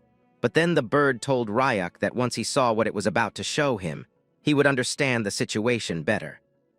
The bird activated mental resonance, an ability that allowed one to see into an opponent's memories and could also transmit them to others. Suddenly, a flashback of Kim's memory appeared. A senile scientist was experimenting with a strange metallic liquid, and it was Kim Nari who was being developed. As she gradually gained self-awareness, she realized things were bad. The scientist repeatedly used fire in his experiments on her, which explained her deep fear of flames. Under the excuse of durability testing, the liquid form she inhabited was burned again and again. The scene shifted as Ryuk tapped Kim on the head, complimenting her for doing well. He knew her trauma wouldn't vanish so easily, but this was at least a step forward. Then he asked the bird what they should do with Baldy. Hearing this, Kim smiled and told Ryuk that she had an idea. The scene changed to Baldy hanging by a rope near a waterfall, with water pouring continuously over him. The stream made him nauseous, while Kim laughed, saying that if Baldy was drenched, fire couldn't reach them, and the uncle wouldn't be scary anymore. Meanwhile, Baldy thought bitterly that he hadn't come to the demon realm for this. But Kim believed that since the uncle was bad, he deserved it. Even when Ryuk tried to tell her not to be so harsh about someone's appearance, he was secretly relieved. Kim seemed to be healing from her past faster than expected. We then saw Ryuk collecting water. When the bird asked him what he was doing, it turned out he was preparing to make ramen. Hearing that, Kim grew excited, knowing Ryuk's fish ramen was delicious. Ryuk teased her, asking if even the coconut tribe ate fish ramen. Kim happily agreed, going along with his joke. Meanwhile, Baldy observed Ryuk and the girl carefully, realizing the man was clearly at least an A-rank hunter, maybe even hiding greater power. Kim went off swimming, determined to catch some fish. Baldy speculated that Ryuk might be a reclusive hunter who operated underground, but to hang a person up and cook ramen in front of them seemed excessive, even for the demon realm. Ryuk boiled a large pot of water, preparing 3 packets of ramen. Soon after, Kim returned with 3 fish that had actually tried to eat her but failed. Ryuk told her he would only use one, so they should release the others. Excited, Kim agreed, urging him to put it in quickly. Baldy, still hanging, was stunned. If Ryuk boiled the monster fish for ramen, the broth would turn out incredibly fishy and lacking flavor. On top of that, the water ratio wasn't right for proper ramen. He wondered if Ryuk even knew what ramen really was. Kim, however, was too thrilled to care. Then suddenly, all 3 of them froze as a voice called out, telling them to wait. It was Baldy himself. He said if they freed him, he would cook the ramen for them. The scene shifted to the hunter at the cooking table, tearing open a ramen packet. For some, it might just be ramen, but for him right now, it was life or death. His survival depended on it, with 2 powerful beings and a mysterious bird watching him. Baldy knew that ramen by nature was simple and pure, so he decided to stick to the orthodox method. After all, he had no real cooking knowledge and usually survived on convenience store meals. Trusting his instincts, he measured the water as best he could. With 3 portions, he didn't have much choice. He added the noodles and soup base to the boiling pot, setting the cooking time to exactly 4 minutes and 30 seconds. His reasoning: his heartbeat was 60 beats per minute. By counting to 270 beats, he believed he could time the ramen perfectly. At that moment, Baldy was more focused and serious than he had ever been. After the 270 heartbeats were over, Se-jun immediately took out the ramen and gave the noodles an air shower. Exposing them to the air made them springy and soft. He knew that kimchi would have been the perfect side dish, but since they were in the demon realm, he did his best with what he had. With that, he felt no regrets. We then learned that the bald man's real name was Se-jun, and his pure ramen had attribute points: taste 90, carbohydrates 24, protein 18, calcium 20, and fat 20. After finishing, Se-jun wondered if Ryuk and the others would even bother trying it. But to the 3 of them, this ramen was unlike anything Ryuk had ever cooked. At first, they ate it with skeptical expressions. But once they chewed, their doubts vanished. They felt as though they had ascended straight to the highest floor of heaven, where fairies danced in the air without a care. This was the taste of purity. Kim was shocked, asking Ryuk if it was always this delicious, while Birdie wondered if humans always ate food like this. Ryuk himself was surprised too, but decided to eat quietly and think about it later. By the time the pot was finished, Birdie's belly was swollen and he kept burping. Even so, Se-jun nervously asked Ryuk and Kim if the ramen had been to their liking. Kim was disappointed because it was already gone. Ryuk, on the other hand, went straight to the point. He asked Se-jun what he wanted. Se-jun was caught off guard, but Ryuk explained that since the ramen was so delicious, he felt bad about eating it for free. As thanks, he would grant Se-jun a request, as long as it was something he could give. At first, Se-jun was reluctant, but then he decided to seize the chance. He dropped to his knees and begged Ryuk for guidance. He introduced himself as Hunter Se-jun and said he wanted to become as strong as Ryuk himself. Ryuk was stunned, wondering why he was suddenly being treated like a teacher. Se-jun explained that Ryuk was the strongest hunter he had ever met, and since he had even built a house here, Se-jun assumed he would be in the demon realm for long-term subjugation. In desperation, Se-jun even tried to impress him with lies, claiming he could cook other dishes and had certifications. In truth, his father ran a small chicken restaurant, which made him genuinely skilled at frying chicken. He offered to act as their supply shuttle, bringing clothes and goods from the human world in exchange for lessons. He was even willing to pay whatever Ryuk asked if it meant he could receive guidance and eventually reach A rank. But suddenly, Ryuk thought of something and asked Se-jun why he had attacked Kim. Was it only for the bounty or something else? At first, Se-jun hesitated and asked if Ryuk meant the machine creature. Ryuk told him to play along, and Se-jun complied. He explained that he wasn't after bounties, not even Kim Nari. All he truly wanted was to pass the hunter promotion exam, nothing else mattered. Hearing this, Ryuk told Se-jun to stand up. Se-jun wondered what was going on, but Ryuk explained that just eating delicious food wasn't enough. If Se-jun wanted guidance, they should spar. Their last fight had ended too quickly, after all. This made Se-jun overjoyed, and he thanked Ryuk again and again. But just then, the ramen pot clattered on the table as Kim interrupted, asking if she could spar with Se-jun instead. Ryuk looked at her, wondering if she was serious, but Kim, still fired up after eating the ramen, repeated Ryuk's own words, that if something scary appeared, she should knock it out. This time, she wanted to try overcoming her fear of fire herself. Se-jun regained some confidence, telling her that although she had forgotten, and even though Ryuk was strong, he himself was not weak either. Ryuk then asked Se-jun if he could break a certain stone in front of them. It wasn't just any rock, it was black admonite, said to be several times harder than diamond.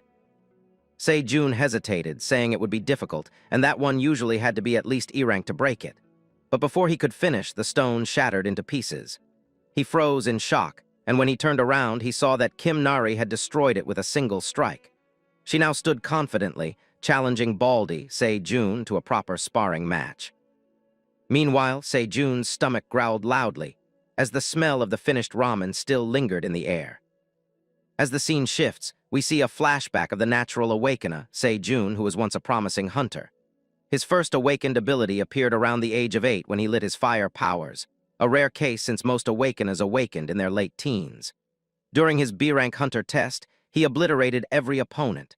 With natural talent and relentless effort, his growth was astonishing, and before turning 20, he was promoted to A rank. Se-jun's rise was explosive, and his fame spread quickly. He dreamed of becoming the greatest hunter, lacking nothing. But suddenly, life hit him early and harshly. One day while showering, he noticed his hair falling out in clumps. At the same age most people began to awaken, he began to go bald instead. In his early 20s, the crown of his head was already thinning, and by his mid-20s, an M-shaped hairline had formed. Se-jun fell into despair, trying every treatment and hospital he could find, repeatedly preparing for hair implants. Yet doctors gave him the same answer. All implants would eventually fall out again, and he had to accept the reality. It was hopeless. His handsome looks and natural talent had once made him shine brighter than anyone, but now it was over. As Se-jun lost his shine, his performance in competitions declined. He was eliminated again and again, his growth as a hunter stalled, and before long, he had become a reckless man wasting time on the couch, watching TV and eating fast food. Then one day, everything changed. On television, he saw an interview with Dr. Han from the Hanbit Research Institute. Something unusual had happened. During an expedition to the demon realm, the doctor had accidentally spilled a rare liquid metal on his bald head. To everyone's shock, even at nearly 90 years old, he grew a full head of hair. When asked if he would develop a cure for baldness, the doctor dismissed the idea. He explained that the demon realm was unpredictable and that he had already used the remaining liquid metal to build a machine creature. Hearing this, Se-jun felt crushed. He couldn't believe that when he needed a cure the most, some scientist had wasted such a miracle on building a machine. A few days later, reports announced that the Hanbit Research Institute had lost control of that very liquid metal machine creature. Since the demon realm had no laws, whoever found it first would own it. Se-jun resolved to find it himself, determined to dump the liquid metal over his head and regrow his hair. With that, he entered the demon realm, and the rest of the story unfolded as we already know. The scene shifts back to the present. Se-jun was lying on the ground, realizing that the kid in front of him was far too strong, while Kim Nari laughed because she had won yet again. Birdie was stunned, noting that Se-jun hadn't landed even a single clean hit. Ryuk decided that if Se-jun kept performing like this, he would no longer spar with him. Hearing this, Se-jun's eyes burned with determination as he resolved to do better. Meanwhile, Ryuk had just finished building a sturdy storage shelf from redwood, thanking Birdie for the idea. As Ryuk glanced at Se-jun, he noticed something. Despite taking so many blows, the man looked refreshed. Perhaps it was because he had taken off his wig. In an instant, Se-jun conjured a spear made of fire and prepared to fight Kim Nari once again. Even Birdie admitted that Se-jun's fire control wasn't bad, though he was still losing to a child. Ryuk explained that Kim wasn't an ordinary child. In the next clash, Se-jun charged toward Kim Nari, determined to win this time. Just as his flame staff was about to strike her, she completely transformed into her liquid metal form, evading the attack with ease. Then she rematerialized into her human form and kicked him hard, sending him flying several meters before crashing down, splitting the rock nearby with a massive crack. Kim Nari laughed again, proud that she no longer feared fire, and it was all thanks to Se-jun. The man lay there, wondering if this was the limit of his life as a B-rank hunter with no more techniques left to use. Yet he refused to give up. Deep down, he knew that only in the demon realm could someone like him, who was often seen as a failure, still have a chance. He was not a man who knew how to surrender. So he stood, looked at Kim Nari, and called out once more, asking for just one more round. But suddenly, before the round even started, Se-jun began to have a nosebleed. Seeing this, Ryuk asked how long he had been in the demon realm. Se-jun answered that it had been 9 days. Ryuk explained that with his current rank, staying any longer would kill him from mana corruption, and that he should return immediately. Se-jun wanted to stay, but he knew he had no choice. Ryuk then complimented him, saying he had the potential to reach A rank if he worked hard. At first, Se-jun did not believe him, telling Ryuk that he had failed the A rank test 6 years in a row. In reality, failing 3 years in succession usually meant there was no chance of improvement. But Ryuk assured him that his mana had not yet fully matured, and he should not give up. Hearing this, Se-jun nearly cried. Ryuk added that before returning, he should purify his mana properly. Se-jun had no words but gratitude, thanking Ryuk and Kim Nari again and again, promising that he would give his all and asking them to watch over him. Ryuk also decided to help raise Se-jun up to A rank. As the scene shifted, the group was getting ready to return to the real world. Se-jun wondered if they needed anything besides ramen itself, but Ryuk told him it was enough for now. Se-jun prepared to leave and promised to return to the demon realm soon. As he stepped through the portal, Kim Nari told him to take care, and in return he told her to train well, promising to beat her the next time. Then suddenly, he remembered his wig and asked Ryuk if he had seen it. Ryuk denied it, saying he hadn't. Se-jun wondered where it had gone, but decided to check for it after returning. Meanwhile, Birdie wore a serious expression. Ryuk asked what he was thinking. Birdie explained that if Se-jun were to betray them, it would be dangerous, since he could bring other hunters back to capture Kim Nari. Ryuk reminded him that he could read memories if he wished, and he had already confirmed that Se-jun's desire to grow stronger was real, and his baldness genuine. Knowing the man's sincerity, Ryuk believed Se-jun was worth training. Kim Nari, still puzzled, finally asked Ryuk if he could really understand whatever Birdie was saying. Ryuk realized he had never mentioned it, and explained that he could indeed understand Birdie. He even told her that he had built the storage shelf with Birdie's advice, which was why it looked so neat. Still, Kim thought the place was a little too dark. Ryuk transformed his hand and cut a section of the wall to make a window. But just then, he saw a laser cutting through the wood on the other side. Kim Nari had already created her own window with Birdie's help. With the place brighter, she said she liked it. Ryuk smiled and complimented her. He also explained that if Kim liked having a window, they would need a light source for the night. She asked how they would manage that, and Ryuk told her about a material called luminous glow stones, which gave off light in the dark. If they gathered a few and hung them from the ceiling, it would brighten the whole room. Birdie was shocked and asked if Ryuk even knew where to find them. Ryuk simply smiled, saying there were some in the volcanic region. Birdie warned that the volcanic region was one of the most dangerous places for hunters and also his own hometown. While saying this, Birdie looked sad. Ryuk wondered why returning home gave him such a long face. Suddenly, Kim Nari grabbed Birdie's cheeks, saying his voice sounded strange and asking if something was bothering him. Birdie, choking, realized how sharp she was to catch on so quickly. Ryuk explained that Birdie was worried about the danger of the volcanic region, so Ryuk would go alone while the others stayed behind. But Kim refused, saying she was no longer afraid of fire and wanted to go with him. Ryuk laughed, surprised at how quickly she had overcome her fear. He then asked Birdie if he was prepared to come too. With a resolute look, Birdie said he had things he needed to do in his hometown, so he would go as well. Ryuk nodded and began preparing his powers, saying it was decided, but they would first need special gear for the volcanic area. Meanwhile, in the mandra fields, a wig was thrown around playfully by the mandras. The scene then shifted to the fiery volcanic region, where eruptions shook the land, and a huge monster slowly emerged from the lava, roaring into the air. The volcanic region was one of the top 3 most avoided places in the demon world by hunters. Volcanic ash constantly filled the air, tearing at their skin, while concentrated toxic gases and dense demonic energy made breathing nearly impossible. It was such a dangerous place that almost nothing about it was known in the human world. Birdie explained all this as they moved, but he was left in shock when he noticed Kim stepping directly into the lava, kicking it as if it were water and laughing like it was fun. Ryuk also realized that Kim was literally playing with fire.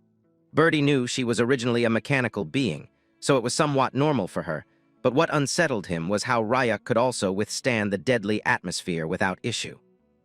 When Birdie asked about it, Ryuk smiled slightly and revealed that he was actually a chimera hunter. Birdie had already suspected as much, but chimera hunters usually didn't look human. Ryuk explained that he too had once been different, but after regenerating, he had taken on a human appearance again.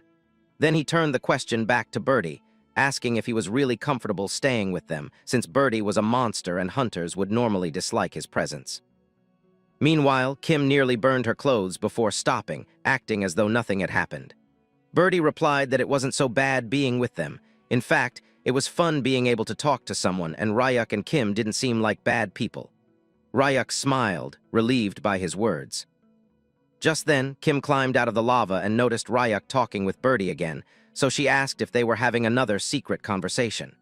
Ryuk explained that Birdie was simply curious about him. Kim smiled and told Birdie that they were all natives of the demon world, just like him. But Birdie knew that, among the 3, he was the only true native. As they continued walking, Birdie explained that luminous glow stones were usually found near lava vents. Soon after, Ryuk spotted some near a crater and realized they were close.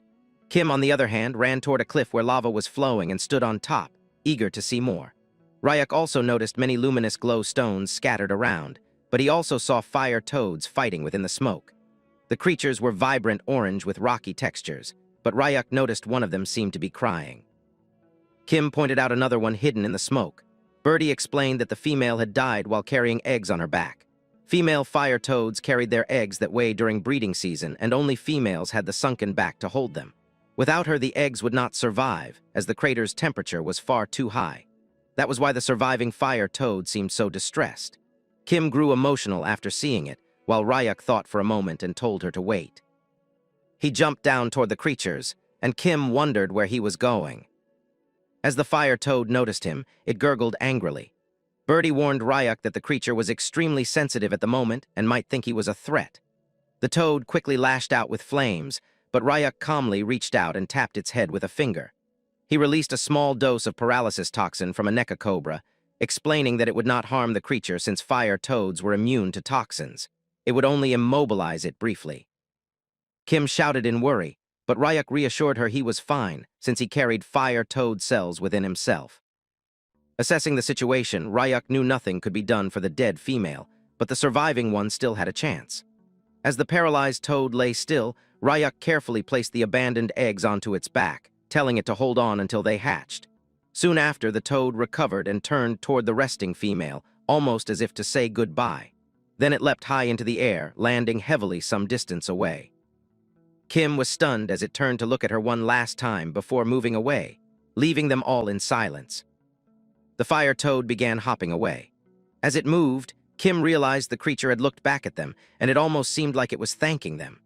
Ryuk, however, thought that maybe the toad had only been looking once more at the lifeless body of its mate, and that was probably all it was. Ryuk then called out to Kim, telling her to come down quickly because they needed to gather the luminous glow stones and return home without wasting any more time.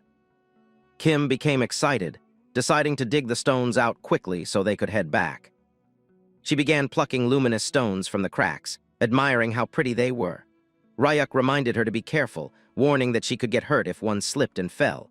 Meanwhile, Birdie was struggling, unable to pry even a single stone free because of their size. After finally managing to pull out just one, he was already exhausted and felt bad about himself.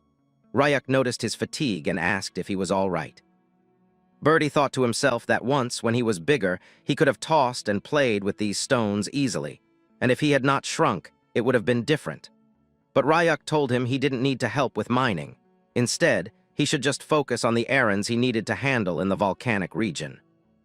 Ryuk also mentioned that Birdie had brought gifts since he would be meeting his friends. Birdie immediately became flustered, squawking at Ryuk and asking what kind of friends a monster could even have, since he never planned to meet them. He insisted the gifts were only something to leave behind, but Ryuk noticed his shyness and suggested that maybe Birdie missed his own kind. After all, intelligent monsters were different from the usual ones. Birdie quickly denied it, explaining that he wasn't missing them, only regretting that he had left without saying goodbye. He thought about how gaining intelligence had its good points, but also many downsides. In the land of one-eyed monkeys, he would have felt less lonely if he had never learned language. Because of that, he had left the group and lived alone. Perhaps his kind didn't even know he was gone, since they never had any sense of companionship or comradeship to begin with. Even so, Birdie grew frustrated while trying to pull out another luminous stone. Kim encouraged him cheerfully, and finally one stone came loose from the cracks, but with it came a sharp cracking sound. Kim turned toward the noise and realized it wasn't just rocks breaking, it was an egg. She saw that it was a monster egg, though she couldn't tell what species it belonged to. The shell was already broken at the top, and after looking closer, she thought maybe the crack had been caused when Birdie's stone hit it. Ryuk explained that normally, the baby inside should break the shell on its own, since that was how they grew healthy and strong. Kim wondered aloud what they should do, then finally declared that they should take the egg with them. If they left it here, it would only end up roasted. Birdie was stunned by this logic and disagreed with her decision, but Ryuk remembered there was a perfect spot nearby that could serve as a nest. Since he was also curious about what was inside, he thought they had no choice and agreed to take it. Kim immediately volunteered to carry the egg, but Birdie was against it. He asked Ryuk if he was serious, pointing out that he had never seen an egg like this before. What if something dangerous hatched from it and Kim was put in danger? But Ryuk only smiled and told him not to worry, promising that nothing bad would happen as long as he was there. Birdie finally relented, saying that if it was Ryuk himself making the decision, then it would be fine. After deciding to take the egg, Ryuk told them they would mine a few more luminous glow stones and then return home quickly. Once the work was finished, the scene shifted. Ryuk, Kim, and Birdie arrived back home, only to find Se-jun waiting for them. He looked at the three, wondering where they had been and why Ryuk had returned so soon. Instead of pressing him, Se-jun simply stepped forward and offered to carry Ryuk's luggage. Ryuk handed it over but warned him it was heavy. Se-jun, confident in his strength, still found the bag impossible to lift and wondered what on earth Ryuk had been carrying to make it so heavy. Looking closer, Ryuk noticed Se-jun's face was damaged and wondered what had happened to him.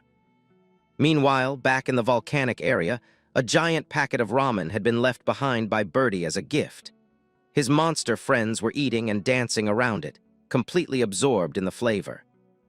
As the scene shifted, Ryuk wanted to know from Se-jun what had happened to his face and if he had gotten into a fight.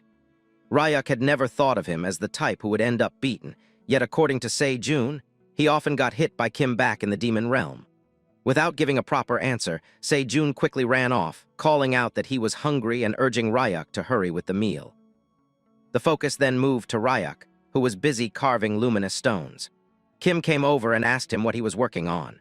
Ryuk explained that he was making fluorescent lights by carving alumina stones, adding that if they were to be used for a ceiling, it would be nice to make them look pretty. Kim suddenly realized something and told him he was really smart, not only because he understood what he was doing, but also because he explained it clearly. On top of that, she said, he was kind-hearted, almost like a father figure. Ryuk smiled at her words and asked if her father was still doing well in the coconut tribe, reminding her of the lies she had told before. Kim nodded quickly, agreeing that her father was fine. Time passed, and by sunset the air grew warm enough that Birdie felt as though his body was melting, though not as much as it had in the volcanic region. Just then, he was surrounded by strange figures with glowing red eyes, blocking out the setting sun. They were none other than the Mandras who attacked him while he slept, using their new formation technique called the Mandrake Triple Fusion Rolling Splash. The attack, however, was ridiculous, bouncing harmlessly off Birdie's squishy stomach. He woke up, confused about what had just happened, while the Mandras celebrated what they believed was a successful strike. Kim, watching from the side, wondered why the Mandras were even picking a fight. Perhaps, she thought, it was because Birdie had wandered into their territory. Before anyone could dwell further, a voice called out. It was Se-jun, thanking them for waiting as he arrived with a new dish. He had prepared a delicacy called inarazushi, a sweet and sour treat popular with children. The dish looked tasty, cut open to reveal meat and rice filling inside a crunchy shell. Though simple, it looked quite presentable. Birdie complimented Se-jun, saying it looked decent even if he didn't fully understand what it was, and Se-jun encouraged everyone to dig in. But before they could eat, Ryuk grew serious. He asked Se-jun again what had really happened to his face. The scene shifted once more, revealing the truth. Se-jun explained that when he went to the Hunter Association to apply for the screening test, he had run into some A-ranked hunters. They mocked him for trying for the 7th time, and when he fought back, he was beaten down. Kim didn't seem to care much, asking only if there was more food. Se-jun admitted he felt miserable, bullied for being a B-rank who kept trying despite constant failure. The bullies even taunted him, saying his pride had fallen off along with his hair, that had been the final blow. Ryuk, who had never realized this, had always assumed Se-jun simply preferred a buzz cut. Now he felt guilty for asking about it at all. Wanting to change things, Ryuk asked Se-jun when his next promotion test would be. Se-jun said it was scheduled for next month, maybe within 60 days. Hearing that, Ryuk stood up and declared that they would begin special training for him starting immediately. Se-jun couldn't believe it at first, but quickly promised to work as hard as he could. Ryuk then announced that Se-jun would take over dishwashing from Kim and would also need to wash the lumina stones they had collected, since they were covered in volcanic ash. Se-jun was confused. This sounded more like errands than training, but Ryuk told him bluntly that if he didn't want to do it, he could just remain a B-rank for the rest of his life. With that, Ryuk asked Kim if she wanted to go fishing, and as soon as she agreed, she ran off with excitement. Left behind, Se-jun felt downhearted, wondering if this was all a joke. Still, he tried to stay optimistic, thinking maybe Ryuk truly had a plan. So even though it was hard work, he grabbed the bag of luminous stones and headed toward the lake. As he walked, he reminded himself that while people thought of him as a natural-born genius, he had only reached B rank through sheer effort. He was someone who trusted until the end, who kept trying even after 6 failures, and who built everything on diligence and perseverance. At the lake, Kim grew bored as no fish came to her bait. Instead, all the fish were drawn toward Se-jun, who was busy washing dishes. Suddenly, Se-jun cried out for Ryuk's help. Water-type monsters were attacking, and because his attribute was their opposite, they were hurting him badly. Ryuk sighed in frustration, realizing how high-maintenance Se-jun could be. He approached and asked why Se-jun wasn't using his mana to protect himself. Se-jun admitted he was still practicing the technique and couldn't maintain it properly. Ryuk then pulled a luminous stone from the bag and told him to hold it. The moment Se-jun did, dark demonic energy poured out, making his hand go numb until he dropped it. He explained that he couldn't put any strength into his arm. Ryuk explained that sometimes luminous stones contained condensed magic, and since the magic of the demon realm was primordial and unrefined, it had to be pushed out using refined mana. Ryuk assured him that he already had enough mana within his body. He was just clumsy at handling it. So Ryuk tapped into Se-jun's energy and opened some of his mana pathways, telling him to follow the new flow and concentrate while lifting the stone again. Se-jun gave it another try, putting all his focus into circulating his mana. At last, he managed to lift the stone, though it took every bit of energy he had. Relieved, Se-jun realized the dishwashing and stone cleaning were all part of Ryuk's training plan. Excited, he happily accepted his role, promising to keep circulating mana while he worked. He even told Ryuk to call on him if he needed help, claiming he was quite domestic. That night, Se-jun slept peacefully after his training, dreaming of the day he would finally become an A rank. Birdie, however, couldn't sleep. He had already napped earlier while the others fished. Instead, he sat quietly, keeping the egg in his nest warm so it would grow healthy. It was then he noticed Kim wake up. Covered in a strange red miasma, she silently stepped outside. Birdie tilted his head, wondering where the little girl was going so late at night. It was a dark night when Kim Nari looked at her dress. It was completely dirty, and she felt sad seeing it, wondering why her clothes kept getting dirty. Since Ryuk had given them to her, she didn't want to throw them away. She thought it was fine and decided that washing would make them clean again. Behind her were Birdie and Ryuk. As the camera moved closer, we saw that Ryuk was still oblivious, wondering why Kim Nari was washing clothes in the middle of the night. Birdie immediately snapped at him, saying he was clueless. As Kim Nari was a girl and had no clothes to change into, it was obvious she wanted to clean them. Ryuk realized that for him it didn't matter what he wore, but for Kim Nari everything was different. Near the lake, Kim Nari was happy because the stains were finally gone. Ryuk knew that as the girl was still a kid, she needed other things, and maybe he had been too careless. But Kim Nari was already happy because now, after washing, her clothes were stainless and looked perfect. She was surprised to see both Birdie and Ryuk coming towards her, trying to act nonchalant. Ryuk started talking about how nice the weather felt. Kim Nari asked Ryuk what he was doing near the lake, and he lied, telling her he was just walking Birdie out, asking if she was out for a walk too. Kim Nari decided to play along, nervously walking around so they would believe her. Then Ryuk told the girl to hold on a second and started tying long, strong leaves like a belt while adding a flower. After that, Kim Nari's dress looked similar to Ryuk, and she found it really pretty because it resembled his. The boy even gave her the Sathya flowers that were his favorite. Suddenly, something started rustling in the bushes. Hearing that, Kim Nari became scared and came closer to Ryuk, wondering what the noise was. Ryuk analyzed the area and just smiled, telling the girl not to worry because it was only a bug. We saw that it was a steel grasshopper, a B-ranked monster. The sudden sound scared Kim Nari, but Ryuk asked if she needed anything like clothes or shoes. The girl was already happy because Ryuk had given her a dress and she really liked it. Ryuk was moved by this talk and told the girl it was good to hear. As the scene shifted, we moved near District 30 in the slums of the human world. Ryuk appeared out of a portal, thinking that even when Kim Nari said she was fine, making her wear just one set of clothes that didn't even fit was wrong. Birdie had even scolded him for it. Meanwhile, the other pedestrians wondered why the young man was barefoot and what was going on with his clothes. At first, Ryuk thought he would take Kim Nari along and let her choose the dresses, but with her condition, the human world was still too much. and she had once had a tracker on her which could still be activated in a grim chance. Still, Rayuk found it funny coming all the way back to the slums just for some clothes. He tried to remember something because he had seen a clothing shop there once, wondering if it had closed down. Suddenly, someone came from behind and grabbed his shirt, asking if he was looking for a clothing shop. When he turned around, he saw a boy completely dirty and wearing tattered clothes asking Rayuk for 10,000 so he could take him to the best shop. The boy thought Rayuk wasn't from around there and was ready to lead him to a cheap and good place. Rayuk told the boy he would pay once he got change because he didn't have small bills right now. But the boy thought Rayuk was broke, a hunter without even $10. The boy assumed Rayuk must be a rookie who went to the demon realm and got stripped clean. The boy asked Rayuk if he had money for clothes, and when Rayuk nodded, the boy told him to follow, explaining that normally he took payment first but would make an exception just for him. The boy turned around and started walking while Rayuk thanked him. We came to know the boy's name was Bong, and Rayuk also introduced himself. Bong said he'd just call him Big Brother because he was a senior. As they were walking around, Rayuk noticed petrol cars going through the slums, which had really changed the situation. Bong suddenly asked Rayuk if he had been awakened for long because he had come out of a gate with no gear at all. Bong thought maybe Rayuk had brought some equipment and some punks must have taken it all, and he told Rayuk not to be down because everyone went through that phase at first. Rayuk just smiled, telling Bong that he knew a lot for only being a kid.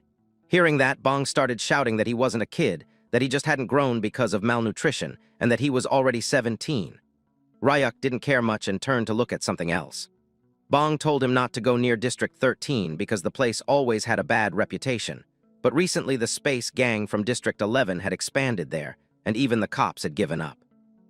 So they never went near District 13 to save themselves. The place where Rayuk was standing was District 12. He wondered about what the space gang was and whether the orphanage back in District 13 was still standing. As the scene shifted, we came to a small shop with a board reading 1+1, as they were offering to buy one and get one free only for 20,000. It was run by a beautiful lady who wasn't so beautiful anymore because she was worn down, contemplating her life choices and wondering if she had done well by opening a clothing store in the slums. The situation was so bad that young couples couldn't even afford kids anymore, and her shop mainly contained children's clothes. She thought that maybe she should change businesses, but suddenly someone came inside. It was Bong and Rayuk, and the lady was named Park. The boy waved to her and called her madam, which made her furious as she scolded Bong for calling her madam when she hadn't even been married yet. Rayuk didn't care about any of this. He was just looking around, wondering which clothes he should buy. Meanwhile, Bong explained the situation, that Rayuk needed some clothes and that he was a hunter. Hearing this, the lady became even more furious, calling Bong over and grabbing his cheeks while scolding him for constantly dragging broke hunters there. By doing that, he was being of no use to her. Even when the boy couldn't speak properly, he still blurted out some words about how he was supposed to know whether a hunter was broke or not. Park turned toward Rayuk, telling Bong to look at him and wonder if he had any money. Meanwhile, we saw that Rayuk was just hovering through the children's section, while Bong thought that even if Rayuk was broke, at least he was handsome.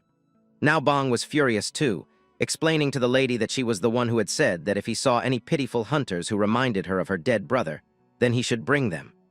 Park interjected, telling Bong that that was only for charity and only once or twice, and if they kept it up they would be out on the street because the store was not profitable. We came to know that Bong had been helped by the lady when he was hungry and had no money. Hearing that, Park just told Bong to go and wash up. But suddenly Rayuk called out to the lady, telling her that he would like to buy some clothes. We saw that Rayuk took out a 10 million bill and gave it to the lady, asking if he could get some good clothes for the money he had. The lady's eyes started gleaming as she saw the check of 10 million, not able to believe it. She had thought Rayuk wouldn't get anything in the world with so much money. She immediately changed her expression and personality, welcoming Rayuk instantly into the shop. While Bong got some snacks and cold drinks for the customer, Park kept on announcing that they had clothes from adult fashion to kids. Rayuk explained that he needed preschool girls, clothes, and maybe some for himself too, and some shoes as well, because he was barefoot. The lady smiled widely while explaining to him that children's fashion was their speciality, so they should start with this year's spring and summer collection. She started showing Rayuk some laced clothes, telling him that they were must-haves and comfy sets for a lot of activities, and telling him that if it was pink, he should just grab it. She went on, and soon a long bill was given to Ryak. On the other hand, Park was crying because she had taken a path that was always worth taking. Her whole shop was sold out. She wasn't able to sell any more and was worried because she was out of stock. There were over 100 pieces, and the lady was ready to have the clothes shipped, but Ryak told her there was no need because he wanted to carry them himself. After the shopping was done, Ryak also gave a new set of clothes and 100,000 to Bong to take, along with asking the boy for one more favor. Bong was shocked, wondering what was happening. For Ryak, trying new clothes was actually a nice feeling. They came near an inn, and Bong told Ryak that it was clean and safe right by the police station. Ryak told him to wait and went inside, while Bong thought something was weird, because no matter how much money anyone had, why would someone pay him 100,000 for guiding and also buy him new clothes? Bong started thinking about traffickers who leave kids with money these days, wondering if he should run. But deep down he wondered if Ryak was really a good guy, just like Madam Park. Just then Ryak came out of the inn, agreeing with whatever Bong had said, telling him that the owner was nice and the place was clean. He immediately grabbed some keys and gave them to Bong, telling him to live inside the room because he had been living on the streets for too long. He explained that he had already paid 1 year's worth of rent up front, so Bong should stay there from then on. As the meals were covered too, Bong should not skip them. After doing all this, Ryak was just going to leave. Bong straight up told Ryak that he knew if he went in, he was getting kidnapped, but Ryak told him that was not possible because Bong was the one who had brought them there and there was no prior knowledge. Then the boy wondered what the catch was because they had just met today, and Bong was already tearing up because he had free clothes, even a room, along with some money too. So Bong wondered why Ryak was doing this. Ryak just turned around and looked at Bong once again, telling him that Bong reminded him of his own past because he used to live like him once too. Even though it was a long time ago, Bong should take care of himself because they were going to meet again. As the scene shifted, we saw that Ryak went back into the demon realm once again, and both Kim Nari and Se-jun came running towards him. We saw that Se-jun was naked from top to bottom, so he covered himself with a blanket, while Kim Nari wondered where Ryak had gone without saying. The boy explained that he had been out shopping and had brought gifts for Kim Nari. She couldn't believe that she was getting a gift, and Birdie was also shocked at how many clothes he had brought. Se-jun was actually shocked too, realizing that there were none for him because the shopping was done solely for Kim Nari, and the effect was visible because she was really happy with the clothes she got. They were pretty ones too. Ryak calmly told the girl that if she liked something, she should try it on, and as soon as she got permission, she started trying them out right away. But inside the house, the egg was already cracking and something was trying to come out of it. As the scene shifted, Ryak was folding all the clothes he had brought back. He realized that once he started folding, it somehow relaxed him. Meanwhile, both Birdie and Ryak were watching Kim Nari trying on the new outfits, surprised to see how pretty the dresses looked on the little girl. She seemed almost newborn in her excitement, never having had clothes of her own before and still figuring out how to wear them. It turned into a small, funny sequence as she tried one outfit after another, acting like a ghost swirling around the room because she couldn't decide which one to pick. Ryak was happy to see her so hyped up, and even Birdie couldn't deny that Kim Nari looked really cute. Finally, Kim Nari announced that she had chosen her favorite outfit. As we got a closer look, we saw that the hoodie had a little chick stitched in the middle of it. It looked just like Birdie, and that's why she liked it so much. Birdie was shocked, wondering if the chick was supposed to be him. Ryak only smiled and told her it was a good pick, wondering if the girl would try putting the rest away by herself. She was so excited that she was ready to do any work he asked her to. Birdie, though, had a serious concern about what Ryak was going to do with so many clothes because there was no space to store them. Ryak admitted that he had been thinking of expanding the house and adding a dressing room with a walk-in closet. Birdie realized that meant cutting down more trees, but Ryak told him to relax. He had someone else in mind for chopping wood now. He looked out toward the forest and called out to Se-jun, asking if he was up for some special training. Suddenly, a burst of energy came toward them. It was the shiny head of none other than Se-jun himself, who loudly announced that he was always ready for special training no matter what. He explained that he had even brought Ryak's training gear. Ryak wondered what he meant by that, but Se-jun believed the leather outfit Ryak wore every day was actually some kind of training uniform. The leather was drenched in an intense poison, and Se-jun had once touched it by mistake, nearly dying but somehow surviving. He thought this must be the secret behind Ryuk's daily strength, training in such armor, and his respect for Ryuk only grew stronger. He vowed to work even harder following Ryuk's lead. In reality, Ryuk simply couldn't be bothered to wash the leather properly, but seeing an opportunity, he immediately told Se-jun that he should wear the armor instead. This shocked Se-jun from head to toe. He wondered what was going on and why he was suddenly the target. Ryuk reasoned that the leather would make a solid training uniform and that his own training was already done, so Se-jun should wear it and chop some wood while Birdie showed him which trees to pick. Se-jun squirmed, trying to tell Ryuk that he would die if he wore this armor, and on top of that, why they suddenly needed wood at all. Before Ryuk could answer, Kim Nari shouted from inside the house, calling him because the egg was acting weird. The scene shifted as all three of them, along with Birdie, gathered around the egg as it shook violently. Ryuk judged from its movements that it was about to hatch. Kim Nari was shocked, never having seen anything like this before, while Se-jun wondered if it wasn't some kind of disaster-class monster. Kim Nari insisted that whatever was inside must be cute, and they started bickering over who was right. Then some eggshells dropped and a pair of eyes peeked from inside. Kim Nari was curious while Se-jun nearly fainted, realizing that the egg was hatching. Sharp claws began tearing through the shell along with a long leg. Se-jun panicked as he saw thick scales and a tongue snapping out in rage, wondering what kind of monster this was. But then it was revealed that the creature wasn't menacing at all, it was trying to chirp. Kim Nari instantly knew the creature was adorable, while Se-jun couldn't decide whether it was a chick, a snake, or something else entirely. The little creature's leg was so powerful that it jumped out of the egg immediately and grabbed the bald head of Se-jun without hesitation, which resulted in a scream that would have woken everyone up if it had been night. The scene shifted again to later, where Se-jun was finally training while Birdie slapped his shiny bald head with a stick to keep the momentum going, telling him they had a mountain of work to do. Se-jun, not able to understand Birdie at all, wondered why the creature on his head felt like it was scolding him over and over again. Meanwhile, the poison seeping from the leather jacket was so strong that Se-jun could barely breathe, his mind spinning at the thought of how Ryuk managed to wear something like that around the clock. Ryuk, oblivious to the suffering outside, had finally finished folding all the clothes he had brought back, realizing with a faint sense of surprise that it wasn't just a fluke. Folding garments really did relax him and give him a moment of calm. Kim Nari's voice rang out from the other room, calling to Ryuk that the little monster was eating bread and behaving gently, almost obediently.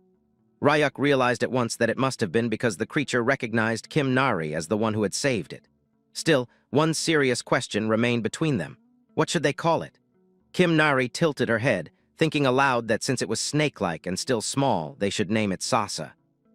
But as soon as that name left her lips, the little snake darted off, its eyes gleaming as though the name had triggered something, and both Ryuk and Kim Nari stared, wondering where it was going. Kim Nari ran after Sasa, and the two of them ended up playing together, or at least that's how it looked to Birdie. Ryuk noticed too that Kim Nari had already grown fond of the new family member. Yet more importantly, he wondered if Sasa was an actual species. He had never seen any monster like this before. Birdie, usually full of commentary, was also at a loss. Finally, he warned Ryuk in a low tone that if Sasa had really come from the volcanic region, they would need to watch the mandras carefully. Ryuk frowned, asking why, and Birdie explained that monsters from volcanic regions had an opposite affinity to plant monsters. Plants were scarce in their habitat, so these beasts would devour any they could find, especially ones with strong demonic energy. That warning proved right almost immediately. Sasa had started heading straight for the mandra fields, and Birdie predicted it would try to dig up and eat the mandras as soon as it got the chance. In other words, Sasa might be the mandra's natural enemy. When Ryuk and the others reached the field, they saw it, Sasa and the mandras facing off, eyes gleaming with a strange malice as their defensive instincts kicked in. Kim Nari wanted to intervene, but Ryuk held up a hand and said it might be better to let them settle their pecking order here and now. This was the demon realm after all, and both sides were still young. They weren't dangerous enough yet for the fight to turn lethal. A bizarre cowboy-style standoff began between Sasa and the mandras, each side starring before the first strike. The mandras had formed their defensive pattern, the longest one standing at the front. Ryuk could only admit that Birdie had been right all along. As soon as Sasa darted toward the smallest mandra, the largest one lunged, blocking the attack with practiced ease. It was the mandra's triangle formation, defense first, then counter.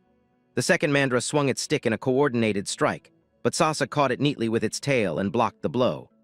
Birdie shouted for it not to drop its guard yet, but before Sasa could react, the smallest mandra sprang from behind with a special attack and punched Sasa clean away. One small punch was enough to make the little monster cry. It had never been hurt before. Kim Nari saw Sasa's shock and realized this was its first time being struck by anything. Tears in its eyes, the creature turned and ran, while the mandras swayed proudly, happy to have defended themselves. Ryuk announced with a half-smile that the mandras had won this round. Even though the fight was short, it had been epic to watch. Birdie, too, thought it was a good match. Se-jun, still catching his breath, wondered aloud if they should head back. But Birdie immediately started slapping the man's bald head with a stick, telling him to get up because training wasn't over yet. As the scene shifted, the camera of the world seemed to pull back, revealing the open, vast sky and a massive ocean beneath it. High above, something was flying, a creature with a human body but the head of a bird, wide vampire-like wings holding its silhouette aloft against the clouds. As the scene shifted, the new dressing room was slowly but surely taking shape. Birdie hovered nearby, wings flicking as he smacked Se-jun's bald head with a stick every time the man slowed down, barking at him to work faster. Kim Nari knelt on the planks, carefully applying a layer of green glue to each piece of wood so that the panels would hold. Sasa coiled near the doorway, watching its master's busy hands with flickering eyes. Ryuk, meanwhile, moved back and forth between piles of folded clothes and the half-finished room, stacking garments neatly on the new shelves. By the time the sun dipped behind the jagged horizon, the entire day had slipped away. 2 full days passed before Se-jun finally flung the poisoned leather jacket aside, his body sagging with exhaustion. His training was over at last. He had worked for 2 days without sleep, and it had been pure hell. He muttered to himself that he should demand guaranteed breaks, but he also knew that training under Ryuk always required sacrifices. Even so, he looked at the newly built room, crude and a little haunted-looking perhaps, but exactly as Ryuk had wanted it, and wondered if it was finally acceptable to use. Ryuk came to stand beside him, arms crossed, a faint smile tugging at his lips. He told Se-jun he had done better than expected. Se-jun blinked, not sure what Ryuk meant by that praise, but before he could ask, Kim Nari spoke up, saying the dressing room smelled like flowers. At first he thought she was imagining it, but once she had mentioned it, both men realized they too were enjoying the sweet fragrance drifting from the new room. The whole place smelled of lavender. Se-jun closed his eyes and let it wash over him. After 2 sleepless days, the scent was almost dizzying in its calm. Kim Nari tilted her head and wondered aloud why it smelled like flowers. Birdie proudly explained that he had helped pick aromatic wood for the shelves, so the clothes would always carry a pleasant scent. The mandras were in heaven over it too, their little leaves trembling with pleasure. Sasa was curled up asleep, clearly enjoying the smell in its dreams. Se-jun only then realized the snake's name was Sasa, and Kim Nari beamed as she said Ryuk had come up with it. Ryuk said he was still open to changing it if someone had a better idea. Se-jun chuckled and suggested calling it Snake Chick because it looked half snake, half chicken. Ryuk wrinkled his nose at that, and Kim Nari, as usual, ignored both of them and simply called the creature Pia, after the sound it made. Ryuk still didn't think that fit either and finally turned to Birdie for a last suggestion. Birdie, without a trace of irony, said the monster should be named the Grand Footsteps in the Drawer. Ryuk just stared at him and asked what his real name was. Birdie puffed his chest and explained that his true name was Rocky Mountain Horseshoe because that represented his identity. At that moment, Ryuk realized all 3 of them were hopeless at naming things.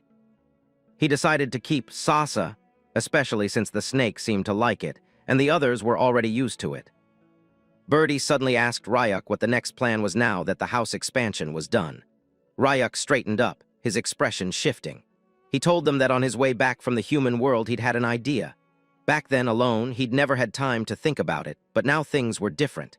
He was thinking of building a sturdy fence around the property so that even if he were away, no one could simply wander in. Se-jun looked at the darkened forest surrounding the home and wondered aloud if anyone would even dare come near it as it was. But Ryuk didn't want to take chances.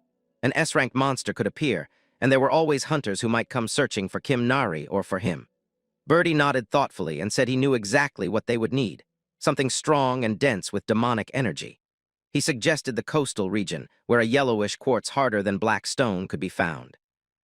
If Ryuk built the fence from that and set luminous stones at the base, the barrier would be both strong and beautiful. At night, Birdie added, their house would glow like a campsite. Ryuk imagined it for a moment, then agreed. Kim Nari clapped her hands in excitement while Birdie remained neutral. Se-jun, on the other hand, stared at Ryuk as though he'd lost his mind, demanding if they even knew what kind of place the coastal region was. He felt a sudden warm trickle from his nose and realized his stay in the demon realm had already pushed him too far. Still, it was perfect timing for him. He slumped a little and began acting like a weak child, telling Ryuk he needed to go back and drain some of his demonic energy or it would become fatal. Ryuk accepted this calmly and told Se-jun he should stay behind and take care of the mandras if they were late. Se-jun nodded but warned Ryuk to be careful in the coastal region. It was dangerous, practically off-limits to anyone of A rank or below, and worst of all, 2 disaster-class monsters ruled the entire area. Ryuk did not catch the hushed speculation behind him as the others tried to make sense of what they were facing. Se-jun, calmer than the rest, explained that these creatures had once been chimera hunters who had escaped the laboratory ages ago. Their faces had warped into avian shapes, but their bodies had stubbornly remained human. Along the coast, another unit of adventurers caught sight of the same bird-headed monster. Shock rippled through their ranks as they realized the creature was within their sector. Orders snapped out to ready the tracker, and one impatient fighter channeled his energy into a glowing ring before hurling it at the hybrid. For a moment it seemed the strike had landed, but when the dust cleared, the monster stood unharmed, sprinting across the sand. Or so it appeared. Disaster-class beings were rarely running away, and their brief sense of victory gave way to doubt. Perhaps the rumors about its power were false, they thought, and this one was weaker than reported. They debated whether to attack again, but the leader cautioned patience. Better to wait until the creature retreated to its lair and then strike by surprise. The tracker had already attached. Yet the attacker could not stop wondering why, even after 60 years, these failed experiments still lived and still looked half-human. One of the oldest among them answered grimly that failures could not be predicted. Chimera hunters had been humanity's greatest achievement and its deepest disgrace. Such mistakes must be erased, and today was the day to erase this one. The fighter called to the leader, unsettled by a new realization. The creature was not fleeing at all, but accelerating straight toward them. The leader barked for an emergency barrier, but before the incantations were finished, the hawk-like hybrid was already upon them. A translucent shield flared into being at the last second, yet the wind streaming from the monster's charge smashed it like paper. One strike shattered their defense, and in that instant they knew they had misjudged. Disaster-class hybrids were not quarry to be handled lightly. Panic edged the leader's voice as he shouted at the Chimera hunter, ordering it to halt. Then another voice rolled across the shore, familiar and commanding. Kim Nari had arrived, calling out for the hybrid not to dare bully the weak. The bird-headed creature stopped mid-lunge, recognizing something in her presence. It realized that Kim Nari too bore the mark of a chimera. She dropped to the ground, and behind her Andrew came into view. The hawk halted and landed as well, claws digging into the sand. Kim Nari explained to Ryuk that an uncle who looked like a sparrow had been harassing people. Ryuk, eyes narrowing, wondered if it was instead a sparrow wearing the body of a man. The adventurers grew increasingly flustered. Their scanners had begun to pick up the signal of a machine creature nearby. The leader frowned at the readings, sensing trouble. Unbeknownst to them, Kim Nari herself was also carrying a tracker, complicating matters further. Stranger still, the hawk hybrid seemed to recognize Ryuk and began descending toward him. Ryuk asked quietly if the creature remembered who he was, revealing that they had once been roommates in the lab. What number had it been? Ryuk could hardly believe the bird monster was still alive to stand before him. The Chimera hunter recoiled in shock, while the surrounding adventurers now looked at Ryuk with suspicion. The leader signaled for retreat, thinking to regroup later. But Ryuk knew retreat would only worsen the situation for both sides. At the same moment, the hawk was smiling, a predatory, knowing smile. It had never forgotten Ryuk's scent. In that instant, its identity clicked into place. This was subject number 33, one who might forget everything else but not the smell of the boy who had once shared the same cell. The hybrid's memories of the Chimera cell fusion drug from the TDA laboratory burned bright. At last, the hawk realized who stood before it. The boy once designated number 17 himself. The scene shifts to 66 years ago in the forest near the TDA lab, where we see that some people were actually chasing some runaways, which included the bird experiment number 33 and his sister, who had been running away from the TDA lab after many experiments. We come to know that the little girl was actually having a high fever which was coming from a seizure, from the side effects done by the lab. As number 33 was running away, he wondered if he had made the right choice by taking his little sister with him. He knew that even if the lab scientists had finished him, it would have been better to leave his sister Gia inside the lab. We see that number 33 was crying while thinking that if only he had turned into a real bird, then Gia could feel that his wings were really warm and that she was really fine. So the bird should actually just focus on running. As the scene shifts, we see that number 33 told Gia to hold on a bit longer because he thought that once they were out of this forest, someone would definitely help them. The bird-human hybrid was running with full force, but suddenly he encountered another boy, who was none other than our boy Ryuk, who was a little boy called number 17 back then. Bayam wondered about what 17 was doing there, but our boy explained that he had overheard at the lab that number 33's side effects were so bad that he was scheduled for disposal.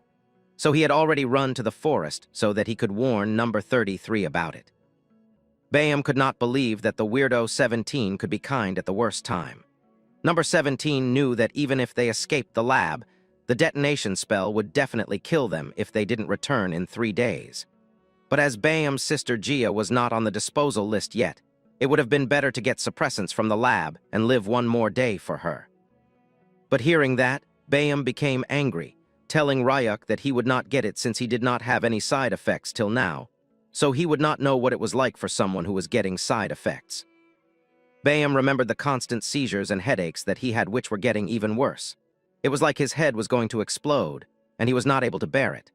Gia suggested to Bayam that they should just run away because she just wanted to live like before, even if it was only for one more day. The scene shifts back, and we see that Bayam put Gia down onto a tree and asked Ryuk if it is the length of the life that matters or the way that someone lives it.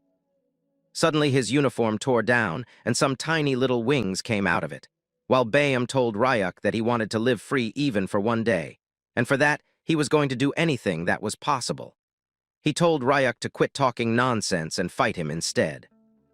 But number 17 was as nonchalant as he could be, suddenly grabbing a stone and breaking it, forming a portal. It was a gate to the demon realm, and Bayam was shocked, wondering about how 17 had got a gate stone when they were not allowed. It is then that we come to know that if a chimera crosses into the demon realm, then one of two things will happen.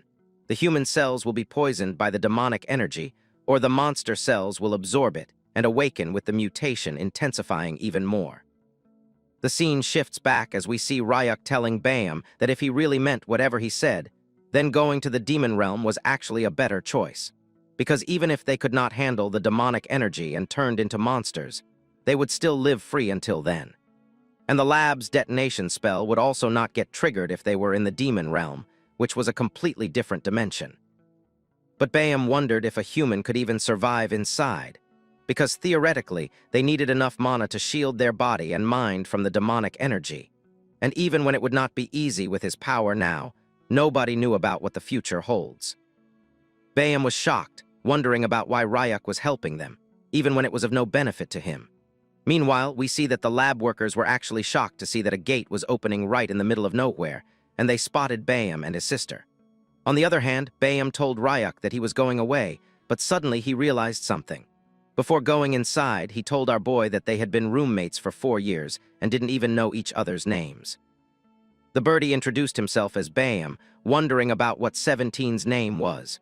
It was then that the boy just smiled, telling the birdie that his name was actually Ryuk. The scene shifts back to the present once again, and we see that Ryuk was asking the adventurers who were near the cliff about what his name was. But something had happened, and a kind of powder was floating in the air, manipulating the minds of the adventurers and their leaders, who were unable to remember the name of our boy. Ryuk tested again and again, asking them about why they had come there and what they had seen, but the leader constantly told our boy that they didn't know about it. After the whole check-in was complete, Ryuk just told the adventurers that they should go inside the gate and get back to reality, along with forgetting everything that had happened in the demon realm. Both Sasha and Bayam were looking at what was happening. Meanwhile, Bayam realized that Ryuk had wiped the adventurers' memories with the dust of oblivion, along with hypnosis. It was explained that Ryuk also had some oblivion herb cells inside his body, and about 3 hours of memory before and after would be completely vanished without any retrace. Bayam was still shocked that Ryuk had not got any side effects after so many implantations, being planted with all kinds of things, from plants to monsters. But still, Ryuk told Bayam that a lot had happened after he left. In the present, we see that Ryuk still remembered number 33's name, and Bayam was surprised by this gesture. But suddenly it was Kim Nari who was pulling the shirt of our boy, slightly asking him if he was really friends with the Sparrow uncle. Ryuk laughed and told the girl that the uncle was from the Sparrow tribe.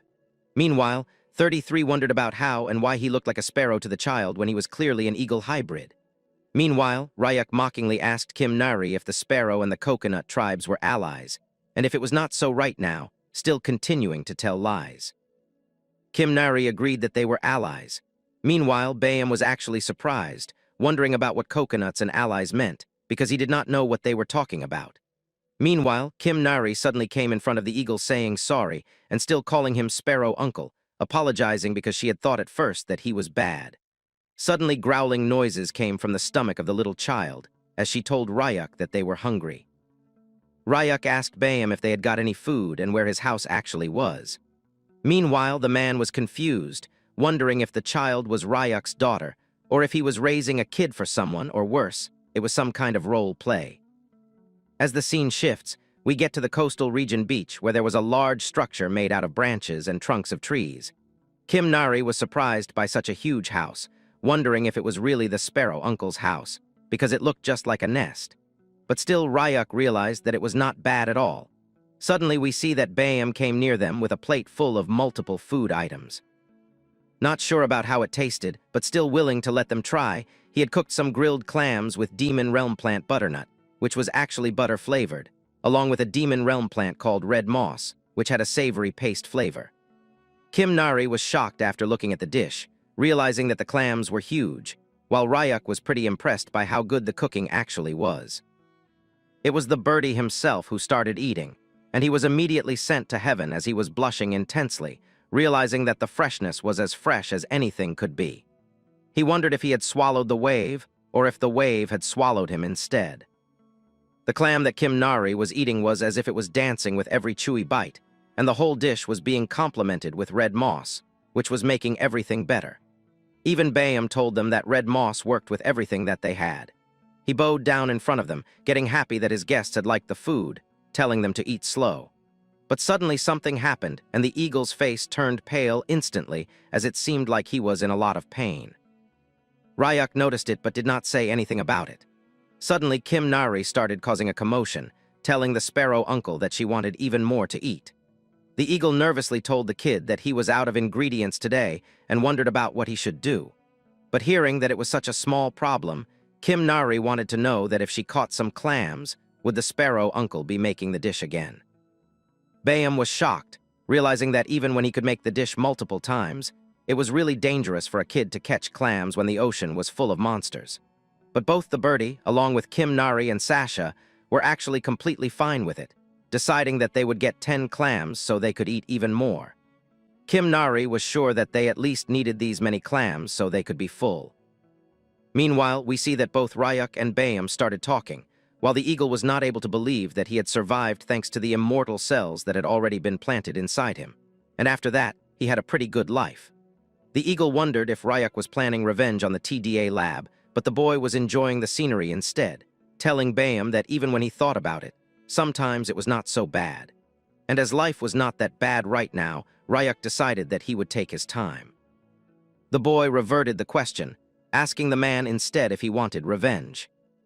But the eagle explained that even when Ryuk's spells disappeared after he revived, the eagle still had the detonation spell inside of him, and it would explode the second he got back to the human world. Ryuk decided to change the topic, still serious while asking Bayam if he could properly control his wings right now, and if it was so, then why he could not change his head back. It was then revealed that Bayam could change back to his human form, but still he would not, because his sister's face had actually been changed forever after the mutation. And if he looked normal and she did not, she would only feel worse about it.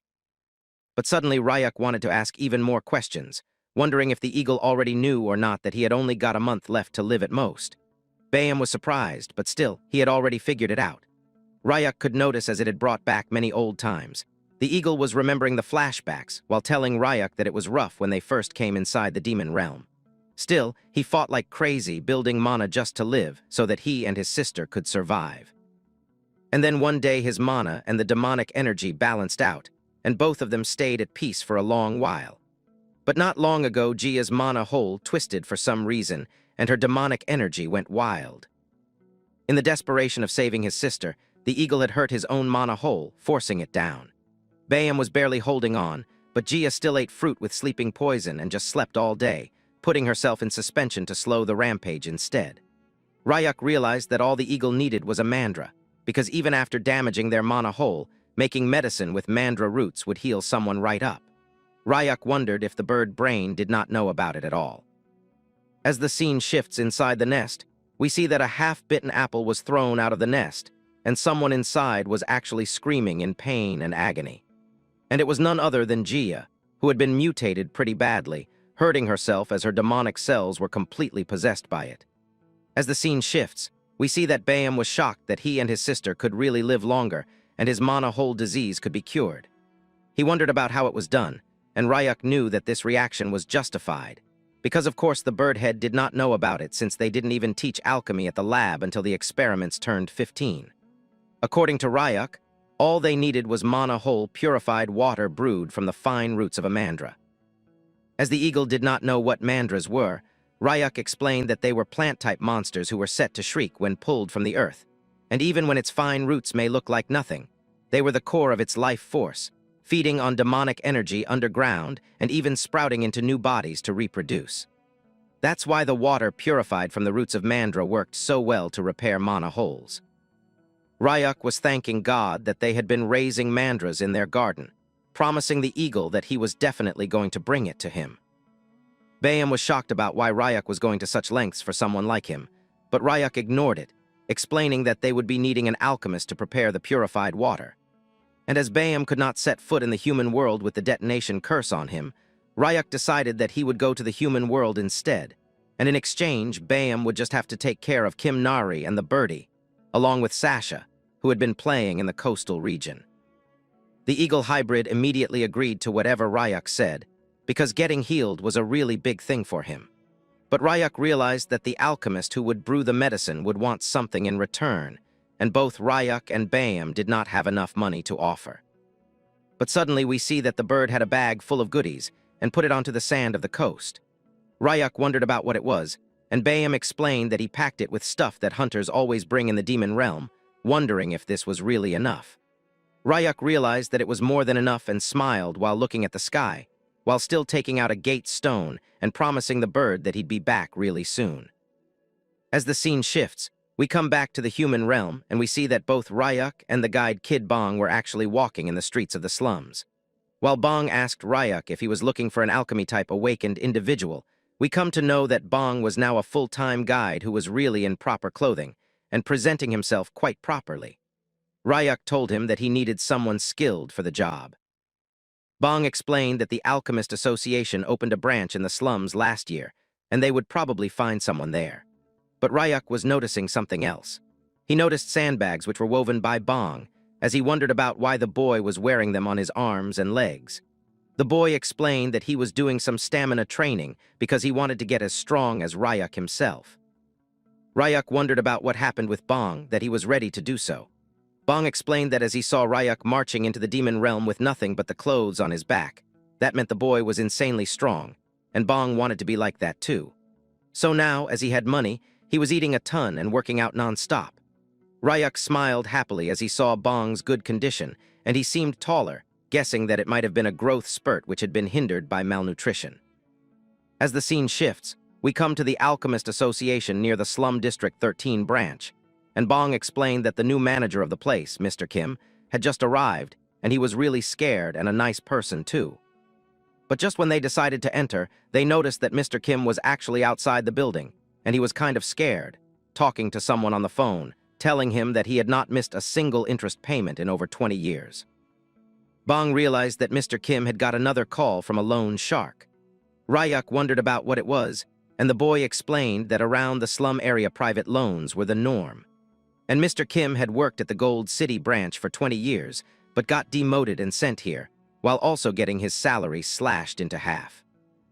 Ryuk straight up gave the answer that maybe if he was demoted, then the man must have done something wrong.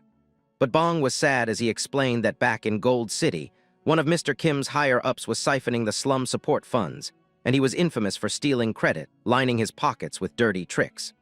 For that, Manager Kim reported him, got on his bad side, and then got thrown out from his well-paid job. After this explanation, we see that Manager Kim turned around and was getting back to the association building, while he looked at Bong with surprise and happiness, wondering about what the boy was doing near the building. Even the man also noticed that he had grown up a bit. Bong did all the formalities and informed Mr. Kim that Ryuk needed an alchemist for something. On the other hand, our boy also noticed that when high-ranking alchemists were so rare, he did not expect a person like Mr. Kim in the neighborhood, who was actually having a really refined aura. The boy looked at the duo while they were smiling and talking with each other. But suddenly Bong informed Ryuk that he should get back to training, and Mr. Kim wondered if they should head in and talk instead. As the scene shifts to the association building, we see that a young man was sitting near the reception while thinking that he had been stuck with a rotten boss, which was a nightmare for him. The best that the receptionist could hope for was a D-rank hunter buying a low-tier potion, and there were no kind of achievements that he could get in this building, and a promotion was out of reach nonetheless. But suddenly the doors opened with the bells chiming, and the manager along with our boy entered the building, shocking the receptionist and the assistant manager named Park. He was ordered politely by the manager to grab them a drink, but Ryuk denied, telling Manager Kim that he had no time, so he decided to get straight into it. Ryuk explained that he already knew that Mr. Kim was an A+ ranked alchemist, and he could brew mana whole purified water with mandra, so he should do it because Ryuk needed it immediately. Mr. Kim was shocked, wondering about how he got mandra roots in the slums, which was ridiculous. And even worse than that, how did Ryuk even know about the manager's rank? The man informed Ryuk that he could make it, but since they didn't have such rare ingredients in the association building, it was impossible. But just then Ryuk asked him if this would do, and the man was shocked from his head to toe as his core was shaking while Ryuk opened some mandra roots. The man inspected it and realized that it was having dense demonic energy, and no doubt it was a live mandra root and was no fake. It was so fresh that it looked like it had just been freshly dug up. Even the manager had never seen one that was this pristine, even after being an alchemist. But Ryuk did not stop, opening the bag given to him by the Eagle Head, telling the manager that for the production fee they would pay with coastal region specialties, and that they should appraise it without much problem. For the manager, it was even more shocking for an adventurer to come back alive from the coastal region, and that too with some coastal region specialties, which were glittering with quality again and again. The manager knew that an S-ranked black pearl was something that not even the headquarters had, and on the other hand, Ryuk had brought them 3 of it, like it was mere child's play, along with a demon red giant clam which was still alive and not dead like the others, and last but not least was the red moss which was key for top-grade potions. It had only just been discovered by humans and was ultra-rare. Ryuk wondered if this much was actually enough for the fee. The manager shockingly told Ryuk that it was not only enough, but this could buy the whole building without much effort. The assistant manager told Manager Kim that he needed to fetch the appraisal machine from the lab because for items like these, a high-quality machine appraisal was mandatory. The assistant manager told them that he would be right back and started going into the lab, while Ryuk suddenly had his interest piqued as he saw a bottle of water in which something was kept. We come to know that it was a dried-up mandra. Ryuk was shocked because Manager Kim had told him that they did not have mandra, and for this, the man explained that the one kept in the bottle was actually dead. It was 10 years old, and all its medical powers were actually gone. We come to know that Mr. Kim was fascinated with mandras, so he kept it as a relic instead of throwing it away. But Ryuk informed him that the one in the bottle was actually alive. Ryuk started giving it complete mana so that it could be revived, and the mandra was actually starting to breathe as oxygen bubbles formed inside the water. Ryuk showed it to Mr. Kim, telling him that it was indeed alive and was responding whenever it was fed mana. Mr. Kim was shocked to the core once again as he was making distorted faces, realizing that its demonic energy had run dry, so it was hanging on in suspended life. Ryuk decided to give it a bit more mana, but Mr. Kim was shocked because it should have been impossible. He had tried multiple times and given the Mandra plenty of mana before. But the conversation was suddenly interrupted by the opening of a door with a bang. And we come to know that an old-looking geezer with a golden-clipped tie entered the room, telling Manager Kim that it had been a while. We come to know that this man was Executive Ahan, who was surveying the vicinity, joking around that this small office should not be an office at all, joking about the condition that Manager Kim had after messing with him.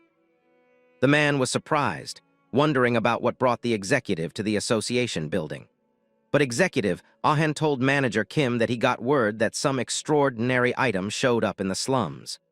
We come to know that the snake who told the executive brat about it was none other than the assistant manager Park, who had already tipped off the executive for his promotion. The manager frustratingly told Ahan that he moved really fast, and the executive mocked Mr. Kim, telling him that unlike the manager, he had capable subordinates who were twins, their movement being awakened, so Executive Ahan was able to travel at double speed. Now the executive was shocked that Ryuk was the one who brought all these treasures into the slums, and the boy wondered about what the big deal was. The old man introduced himself as Executive Jeong Ahan of Gold City Branch, and he offered to Ryuk that he should come with him to Gold City, and he would be treated properly. But as Ryuk was having a decent talk with Manager Kim, it was really irritating for him. But suddenly something jogged his memory, but Ryuk ignored it, while Executive Ahan told him that he would not get a fair price in the slums, and instead he should sign an exclusive contract with him, with bonuses up front and taxes all covered.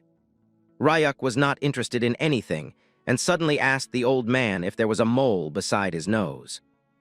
The old man wondered about why Ryuk was asking something so insignificant, but Ryuk asked the executive once again if he had any relation to a man named Ahan Bok Diok. The executive started laughing devilishly with a distorted face while wondering about how Ryuk knew about his grandfather, explaining that he was the grandson of the Great Gold Peace Prize laureate expert Ahan Bok Diok. But Ryuk just smiled while telling the man that the genes were truly vile. We come to know that when 17 was small, he also encountered a wild human who told him that they were nothing but subhuman wretches whining for their mothers. And now that they were chimeras, he wondered if their parents should also be sent into the demon realm along with them. The wild man was holding a whip in one of his hands and was laughing with a contorted grin, and he had the same mole near his nose as he told 17 that he should go and cry to his new parents for salvation. Ryuk was unable to contain his anger, throwing off his demonic energy here and there, which was even enough to bring Executive Ahan down to his knees. He was crawling in mere instants, as Ryuk asked him if he was just like his grandfather, who liked crushing people with power and grabbing whatever his eyes fell upon. Executive Ahan wondered about what the slum boy was spouting, as it was utter nonsense. But Ryuk was not playing around anymore, and he was finally serious, telling the executive to answer carefully about whether the TDA lab still existed and was making illegal chimeras. Ryuk questioned angrily and shouted for a better answer to his question. He questioned about the TDA Research Institute and its existence, if it still existed. Executive Ahan, scared, became humbled and nervous after hearing the name of TDA. He answered while bowing on his knees that he had never heard that name before. Ryuk questioned again, asking if he didn't know about the illegal Chimera Research Institute where his grandfather worked as a senior researcher. The question even shocked Manager Kim, who was hiding behind the table listening to the conversation. He was shocked to learn that the Gold Peace Prize winner scientist had worked at an illegal research institute. Executive Ahan, trembling, said not to insult the deceased, because his grandfather had devoted his life to research and to training future generations at the university. After retirement, he had donated his entire fortune to the families of Gate victims and received the Gold Peace Prize for that contribution. Ryuk, in agony and with an evil grin, thought to himself that after killing so many kids behind the scenes, it seemed that the old man has repented in front. Ryuk then stated that he had thought Ahan's grandfather might live longer since he was an awakener, but he died earlier than expected. Ahan, trembling in fear, was shocked even more when Rayuk questioned if it was because of the aftereffects from falling out of the window. This shocked Ahan even more, because that incident was not known to the public, and he couldn't understand how Rayuk knew about it. Old memories flooded Ryuk's mind, taking him back to the past when the experiment was still ongoing. In those memories, it was revealed how Rayuk had pushed the old grandfather out of the window, the man who had kidnapped children, turned them into chimeras, and even threatened to throw them into the gates. Overcome with anger and agony, Rayuk had pushed him out of the window. When the memories faded, Rayuk growled in anger, declaring that he would give Ahan one chance to return and investigate his grandfather and the TDA Research Institute. Rayuk was determined to find the executive again when the time came in the future. Rayuk thought to himself how unexpected it was to meet the old man's grandson here. His backstory began when he was only 9 years old, the age when he first underwent chimera biological experiments. After that, the process of monsterization began in his 20s. However, his memories from that time were hazy, as if he had lived in a world where civilization had vanished. Without a sense of self or reason, he had likely only followed commands and instincts. This made Rayuk wonder if so much time had passed that the TDA Research Institute's name had already changed several times. His thoughts were interrupted when Manager Kim entered the room, carrying purified whole water made from MANHWA. Apologizing for the wait, he presented bright green bottles to Rayuk. Rayuk expressed his praise, saying that, as expected of an A+ grade alchemist, Manager Kim was fast as ever. He then asked if it took around 30 minutes to make. Manager Kim replied that the materials were so good that the process was easy. He added that he would prepare the remaining materials right away while making calculations on his device. Rayuk, observing him, thought about how skilled and well-mannered Manager Kim was.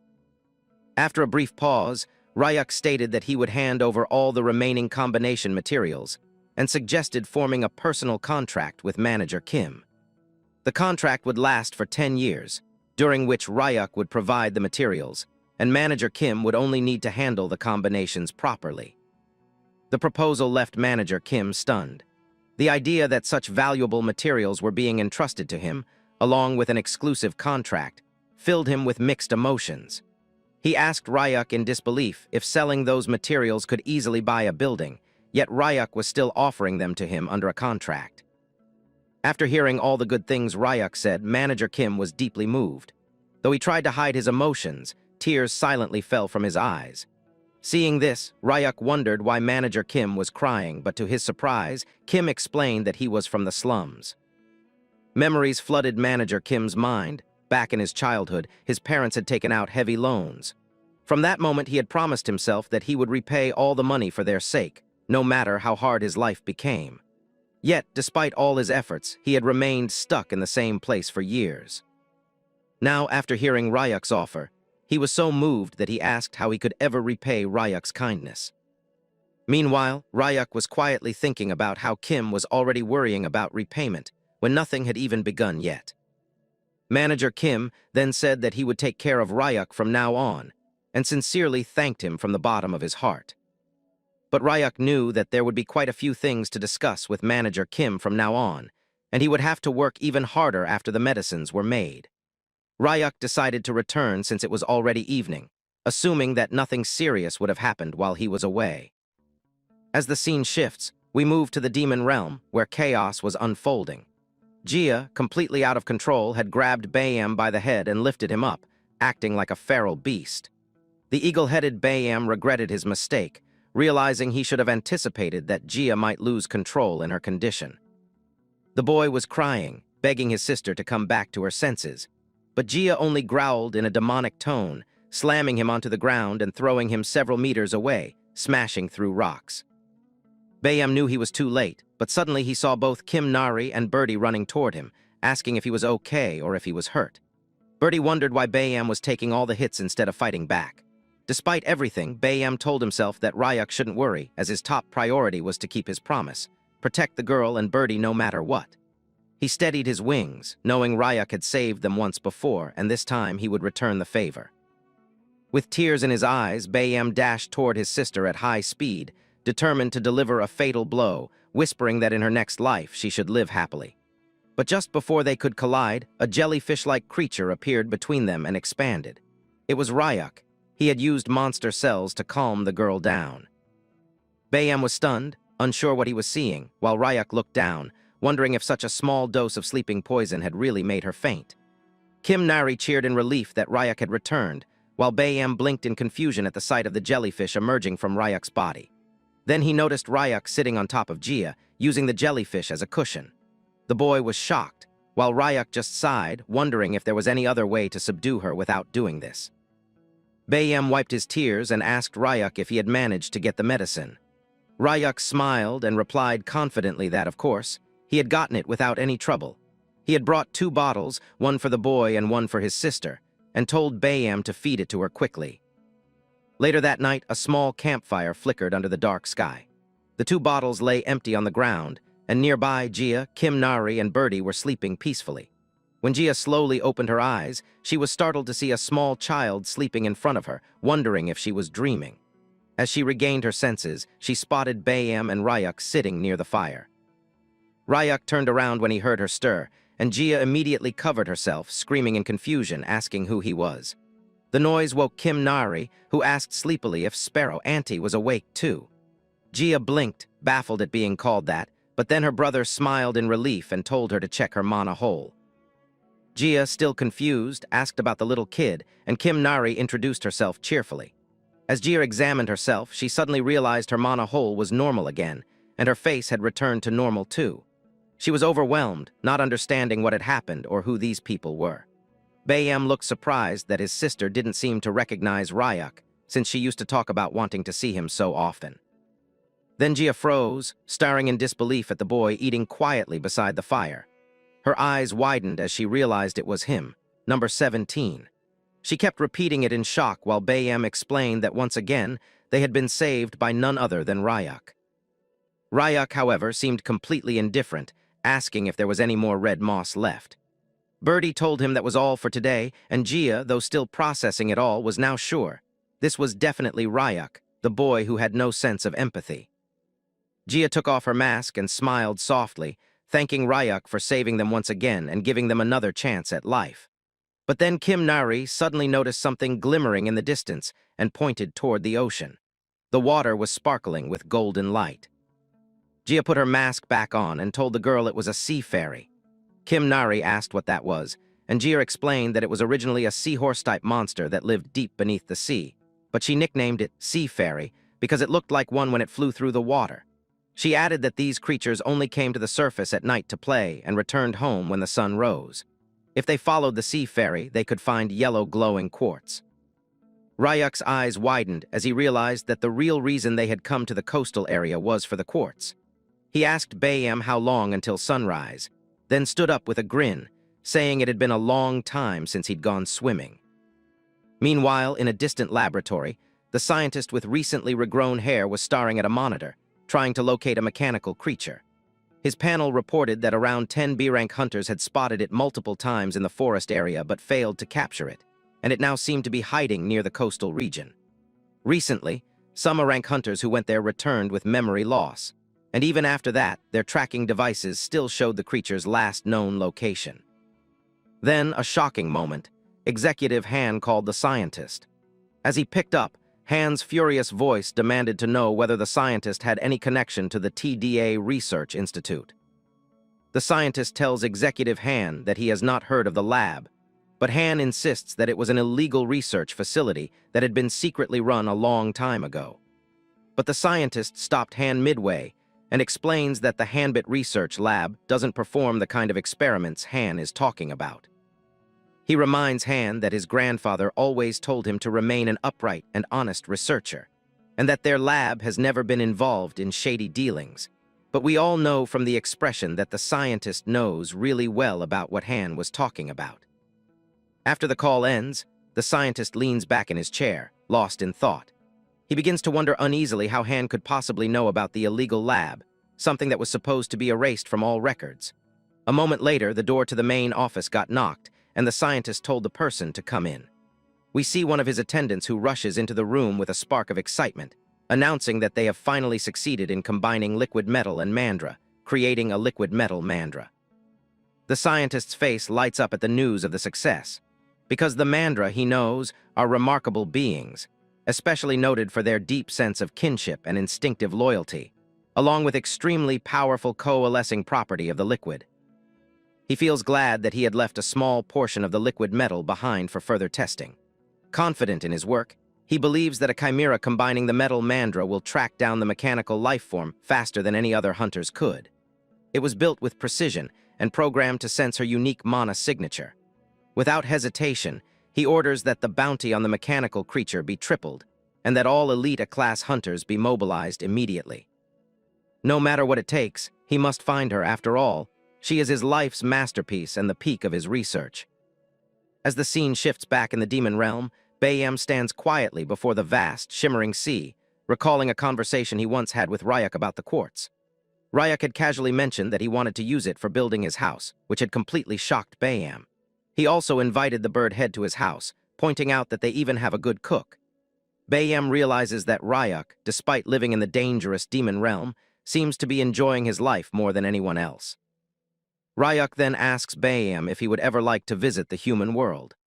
Bayam admits that he is not particularly curious, yet deep down he wonders how much the world might have changed since he last saw it, and if anything got better. Ryak then tells him that there might actually be a way to remove the curse from the bird's and his sister's body. Curious, Bayam listens closely as Ryak explains that he recently met an alchemist named Manager Kim, an exceptionally skilled grade researcher, who also made the mandra water. Ryak wants to persuade him to study cursed spells and find a cure. He wants the bird to at least have a choice, because there is a big difference between choosing not to go and not being able to go, though he warns Bayam not to get his hopes too high. Overwhelmed by Ryak's kindness, Bayam starts to tear up. He asks why Ryak always helps them even though they have never done anything for him in return. Ryak simply says that watching the siblings reminds him that there might be things more important than survival. Helping the bird head and his sister gives him a strange sense of purpose. He believes that by supporting them, he might finally discover the answer he's been searching for. As we come to the present, we see that Bayam stares into the clear blue sea.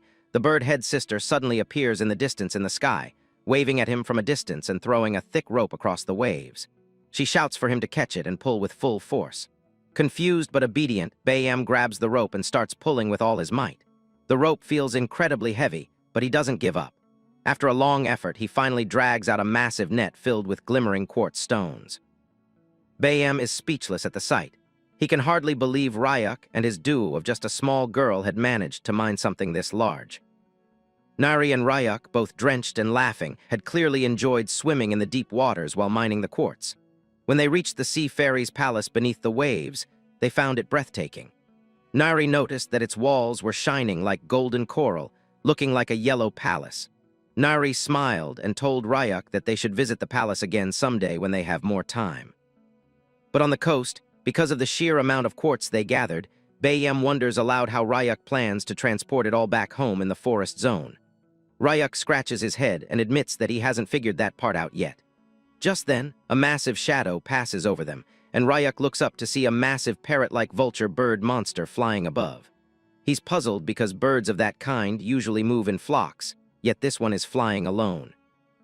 Nari marvels at the bird's vibrant feathers, saying how beautiful it looks, but Gia quickly warns her that she'll change her mind when it gets closer. Gia explains that these birds grow over 4 meters long and are extremely vicious. Even she and Bayam avoid confronting them. Bayam glances at Ryak and instantly realizes what's going through his mind. Ryak smirks and admits it. He had been looking for a way to transport the quartz, and now a flying truck has conveniently appeared. Back at Ryak's house, Sejun is still training to expand his mana flow, while all the cute mandras were looking at him calmly.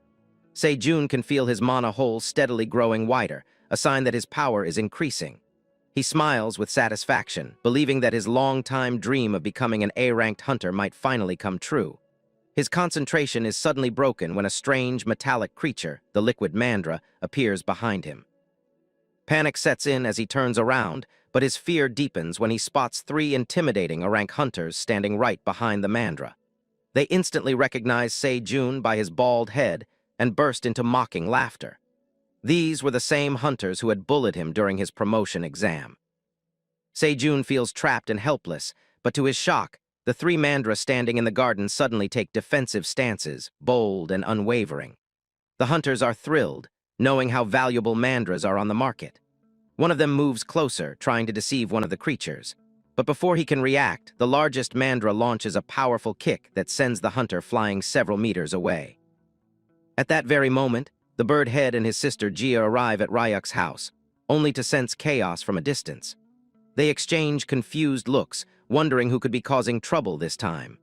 Apparently, they had traveled ahead of Ryuk to reach his house first, since the parrot-like bird monster was flying much slower, partly because Ryuk had beaten it half to death while trying to tame it. Looking at the monsters, Sejun wondered why all this was happening all of a sudden, that too when he was alone in the forest area.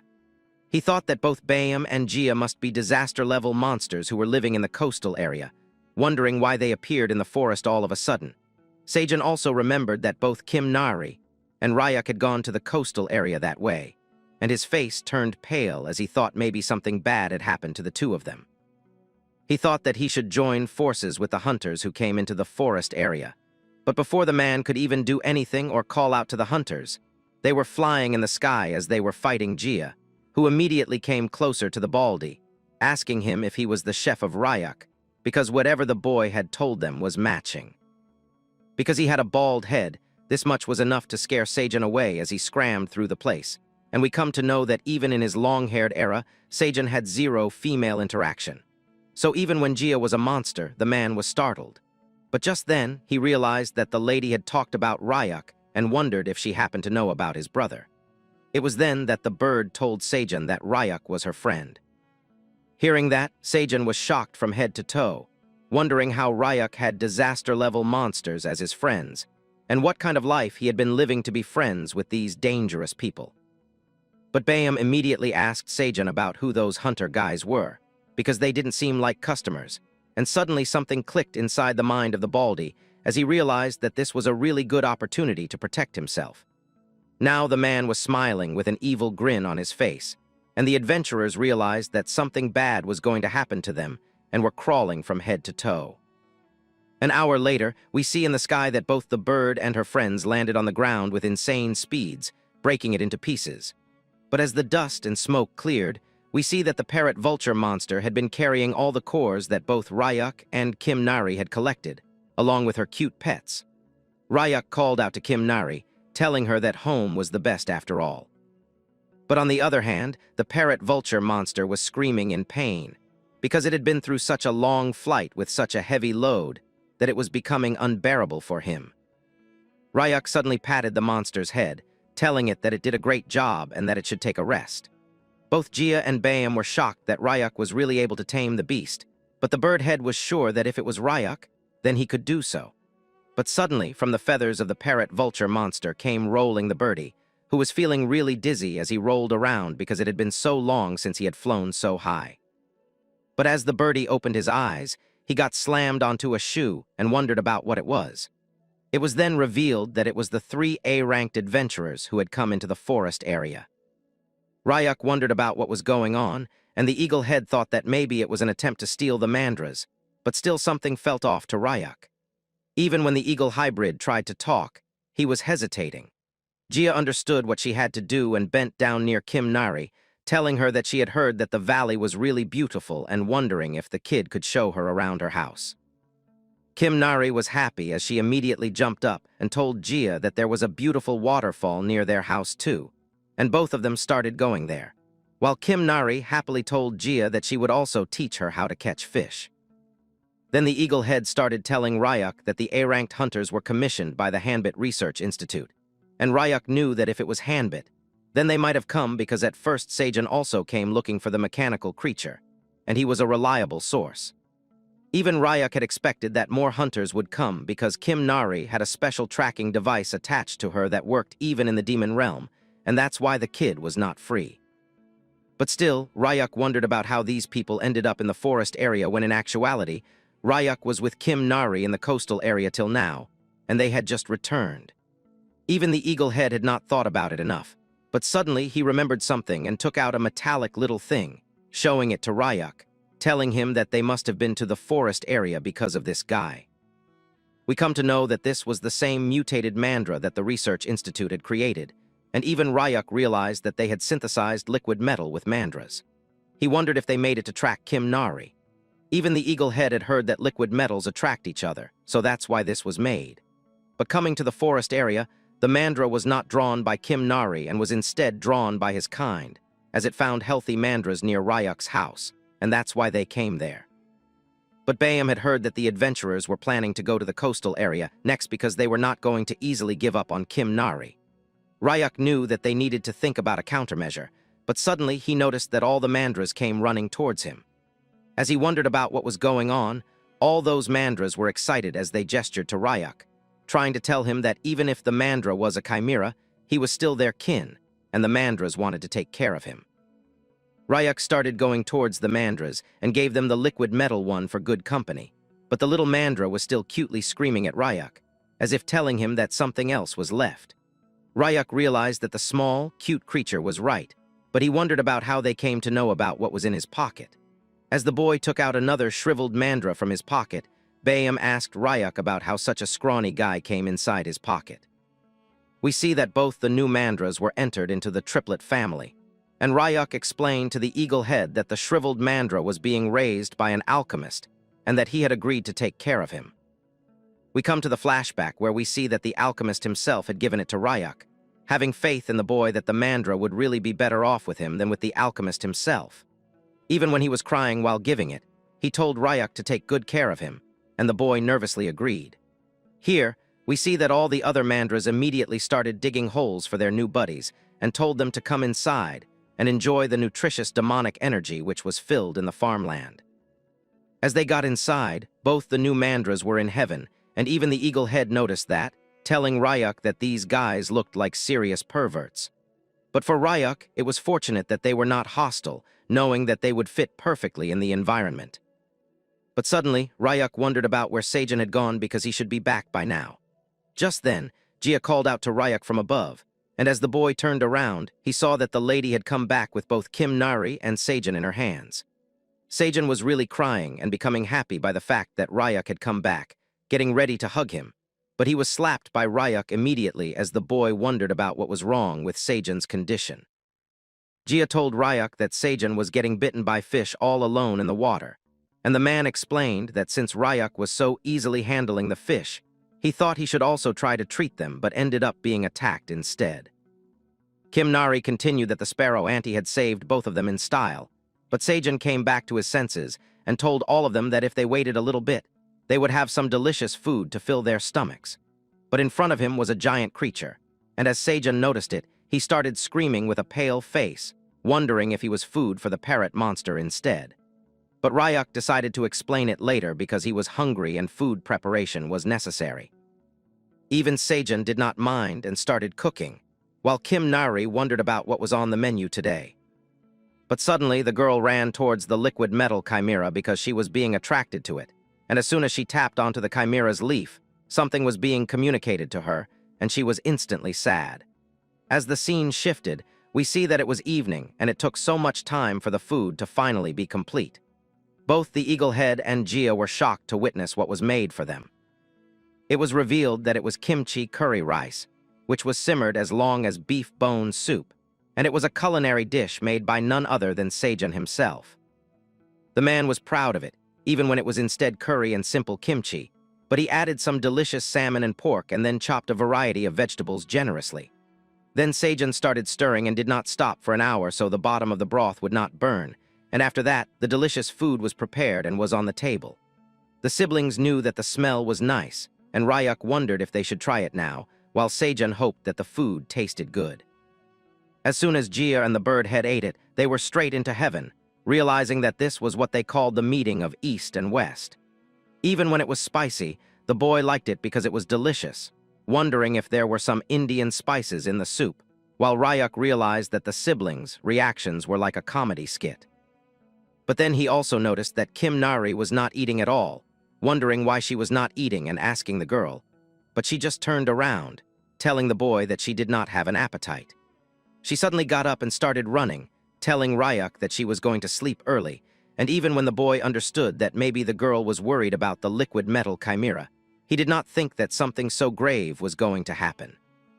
As both the new Mandras were enjoying their stay, the shriveled Mandra was suddenly woken up and wondered about what was going on. The scene shifted again to Bayam and Gia as they were really happy, stating that they had really overeaten after a long time. But this much was expected from a professional chef whose cooking was completely different. Gia also thought that she had definitely turned into a pig instead of a bird monster. But suddenly Ryak got up, asking the siblings if they should make a fence to help with digestion, and the siblings told Ryak that he should leave the cutting of the stone to them. But suddenly something grave happened, and as Ryak turned around, he heard a noise and realized that a gate had opened out of the blue. In front of the gate was Kim Nari, who was thinking that if she stayed in the demon realm, then it would be dangerous for the others too. So she, along with the metal Mandra, decided that they should go back to where they originally were, not knowing the true powers of Ryak. On the other hand, the boy was nervous, wondering about what was going on, and we see that Kim Nari was crying while telling her uncle to take care as she was going to enter inside the gate. But we see that Ryak came to the rescue immediately, calling out the child's name again and again, while she was crying, wondering about what the hell she was going to do. We see that the portal was opened inside the house, and Kim Nari was almost going to leave. But Ryak asked her if this was not her house, just like she said a few days back, hearing that was like oh damn's water getting out of control.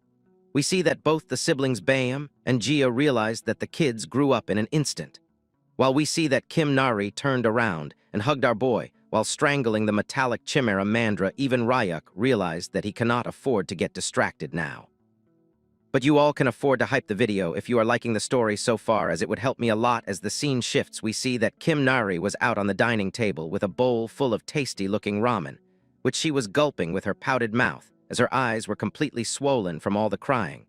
But as she had one bite, she immediately told her Sejun uncle that the ramen had been even tastier than the last time. Sejun just smiled, telling the girl that late-night snacks were best when they have to eat ramen. But as Kim Nari was finishing the whole bowl in an instant, Gia was angry on her, telling her that she was so little and she was already running away, which was not acceptable at all. And if she do that again, she will get scolded by a big sister a lot. Kim Nari immediately agreed that she was wrong and continued eating. But then she realized that it was really, really spicy, and Sejun came in clutch with a bottle of probiotics milk, slamming it onto the table and telling Kim Nari that if it was really spicy, then she should drink this instead, because his mom also told the man that it tastes the best when things get spicy. Bayam also recognized the milk, as it was something that the Research Institute gave out occasionally. Sejun ensured everyone to eat as much as they like, because there's more to come. And after the food was finished and Kim Nari was satisfied, Sejun asked Ryak if he should clear the dishes and take care of the task that Ryak had assigned to him. Meanwhile, Bayam also stood up, wondering if they should now try cutting some quartz again, because it was getting delayed, and Gia also agreed, twisting her body and stretching it completely. After more than 3 bottles of probiotic milks was finished, Kim Nari suddenly apologized for making Ryak worry, while drinking one more bottle of milk, and Ryak apologized to her as well, telling her that what she thought was right, and she did not do anything wrong.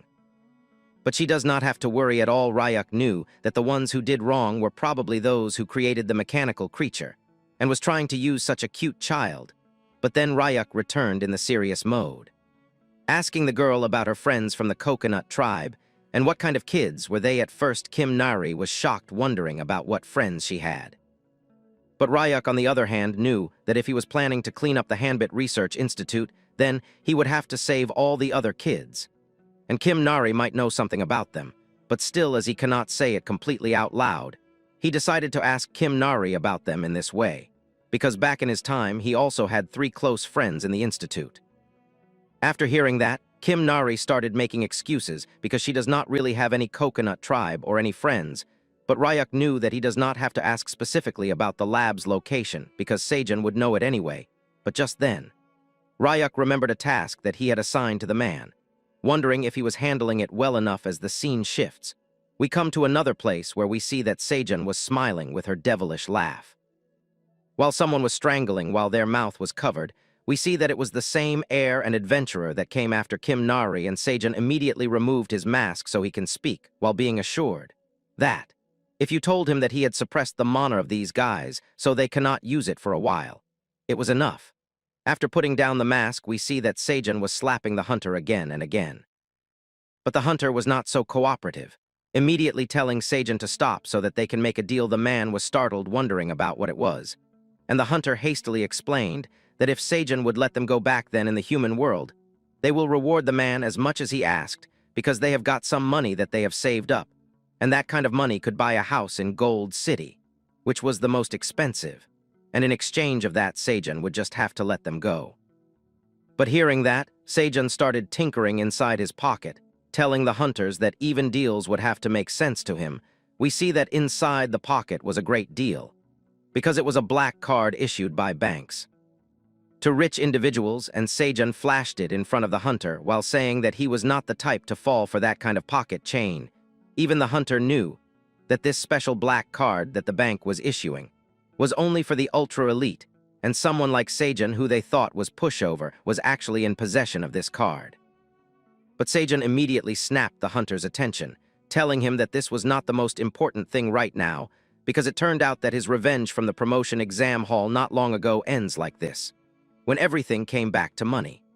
The hunter immediately apologized to the man, telling him that they have made a mistake, but Nepaldi was not going to let it slide, because they have called him bald and shiny head and whatnot, and still Seijun refused to give up. But these hunters were actually the real bad guys who were ending it. Famous thugs in the neighborhood doing bad things just for money. Seijun immediately asked the hunters if failing in the promotion exam was a bigger fault, or beating up weak people because they were strong, and then taking their money was way bigger than anything else, which also resulted in the hunters scamming people. It looks like Seijun had many things inside his pocket as he started rummaging around inside once again, taking out 3 golden balls which were having a devilish aura around them. Seijun smiled to compliment the devil inside, and told the hunter that this was the pollen from the forget-me-not flower that Ryuk had given him, which was all mashed together. And Seijun had pressed it down so hard, and made such a concentration that he had no idea how strong the effect will be. Only by sniffing, the hunters realized that their memories were all over the place, and they were suddenly becoming victims of way brutal crimes that they actually never did due to the medicine's after effect. But the hunter was still not ready to give up. So Seijun decided that he should use the forget-me-not flower, ready to finish it once and for all. He forcefully opened the jaw of one hunter, and just when the man started screaming, the scene cut off to the next day. Kim Nari and Birdie were running around while Sasha was perched on Kim Nari's shoulders, the bird thinking that child-rearing was really tiring. At that moment, Ryuk and Bayam were talking about how the boy was going to clean up the Hanbit Research Institute, and how he was even taking Seijun with him along with Birdie to make things easier. Ryuk wanted Bayam to take care of the house while he was gone, and the eagle assured him that nothing bad would happen. Just then, Ryuk was called from behind by none other than Seijun himself, who told him that all the preparations were complete. They noticed that their chef was in a really good mood, and Seijun explained that Ryuk had promised to introduce him to an A+ grade alchemist who might be able to solve his problems. Bayam realized how serious Seijun's issue must have been. Meanwhile, Jia was watching all of them, wondering if Ryuk was really planning to enter the institute with his real face and wreck everything. She thought that maybe he should at least have a disguise. It didn't seem like a bad idea, but Seijun wondered if they would have to disguise themselves to meet the alchemist too. Just then Jia took off her head mask, looking as beautiful as ever, and told Ryuk to take at least the skull with him so it would help as a disguise, because being a wanted man with a real face was never good. Ryuk wondered if the mask would even fit him, while Seijun's mind was completely blown as he kept staring at the girl. Meanwhile, Bayam joked that even though his sister's face was small, her head was really big, so if the mask fit her, it would definitely fit Ryuk. Seijun's heart started pounding as he blushed, realizing that something strange was happening. He was actually falling in love at first sight. Meanwhile, Bayam was getting beaten up by Jia for his comment, his head being stretched while he screamed.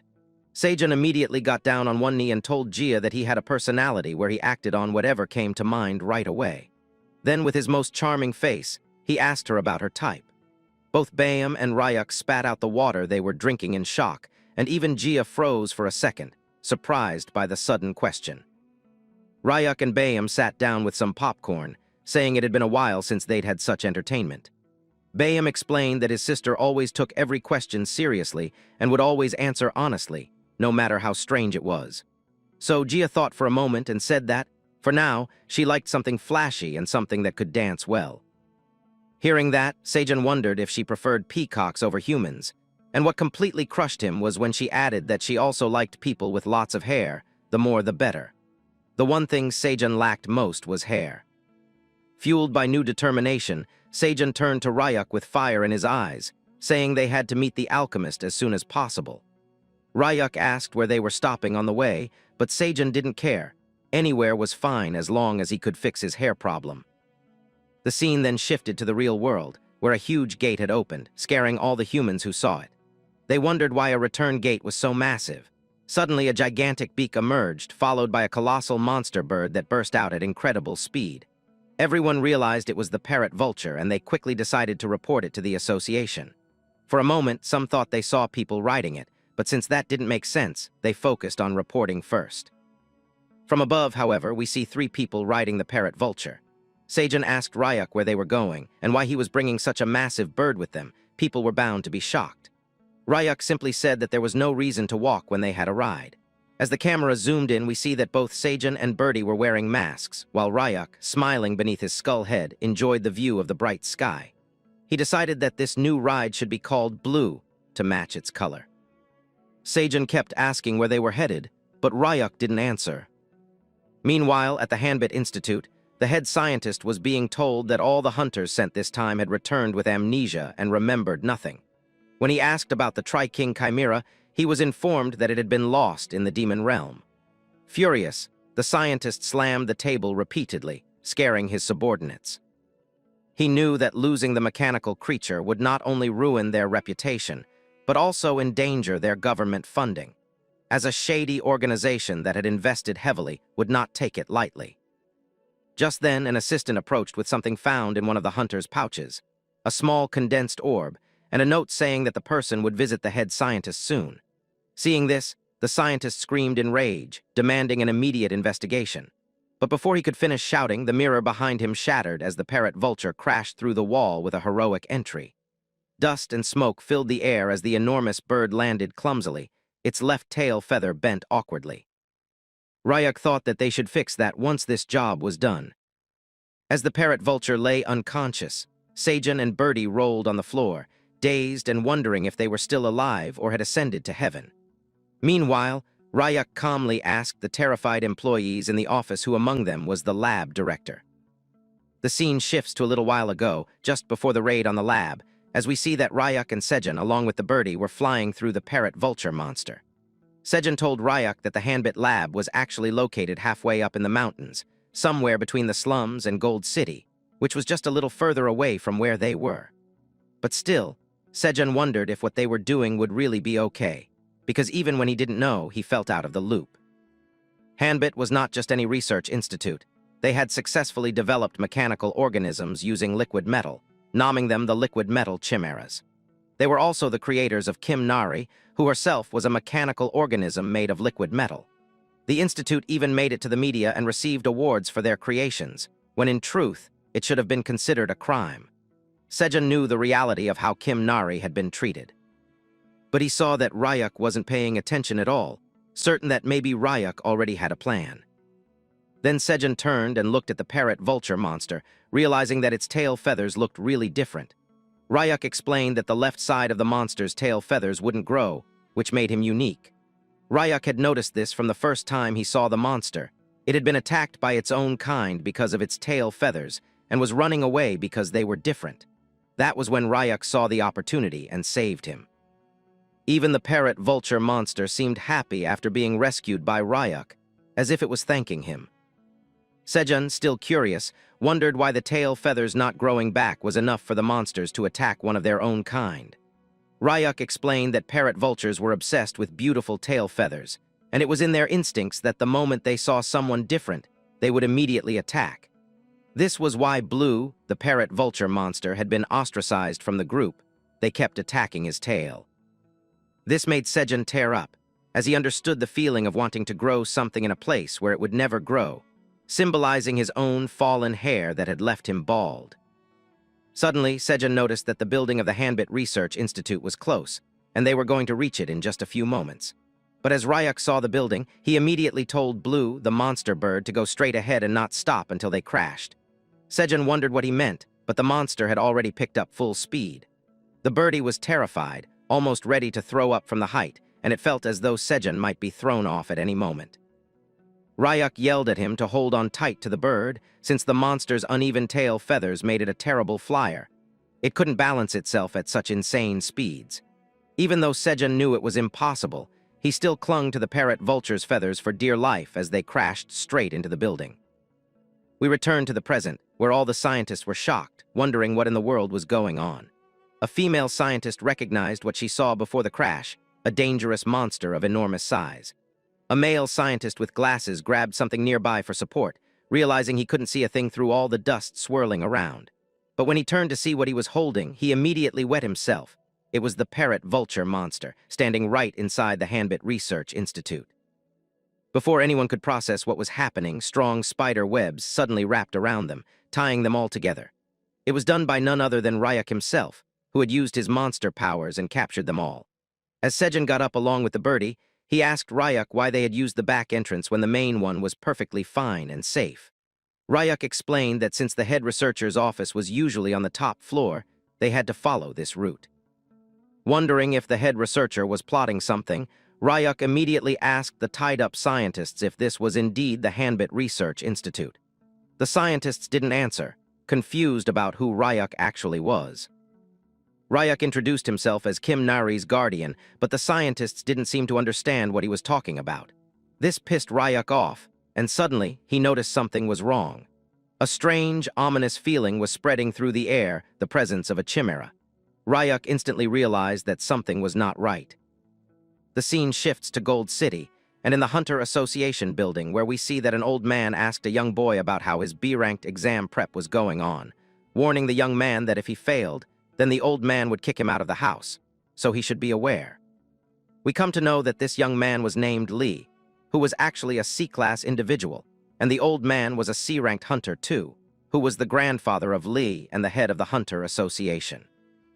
Lee wondered why his grandfather was so hell-bent on him leveling up when he was only in his early 20s, knowing that it was going a bit fast. And more importantly, as Lee was back in the Hunter Association's building office after a long time, he wanted some pocket money from his grandfather. The old man sighed at this behavior of his grandson, telling him that he had been raised with care because he was the old man's only grandson. But the old man was already 84 years old, and it was about time someone took over the position of the head of the Hunter Association. We see that Lee was not at all interested in this, and was sweating all over his face because this conversation actually made him nervous.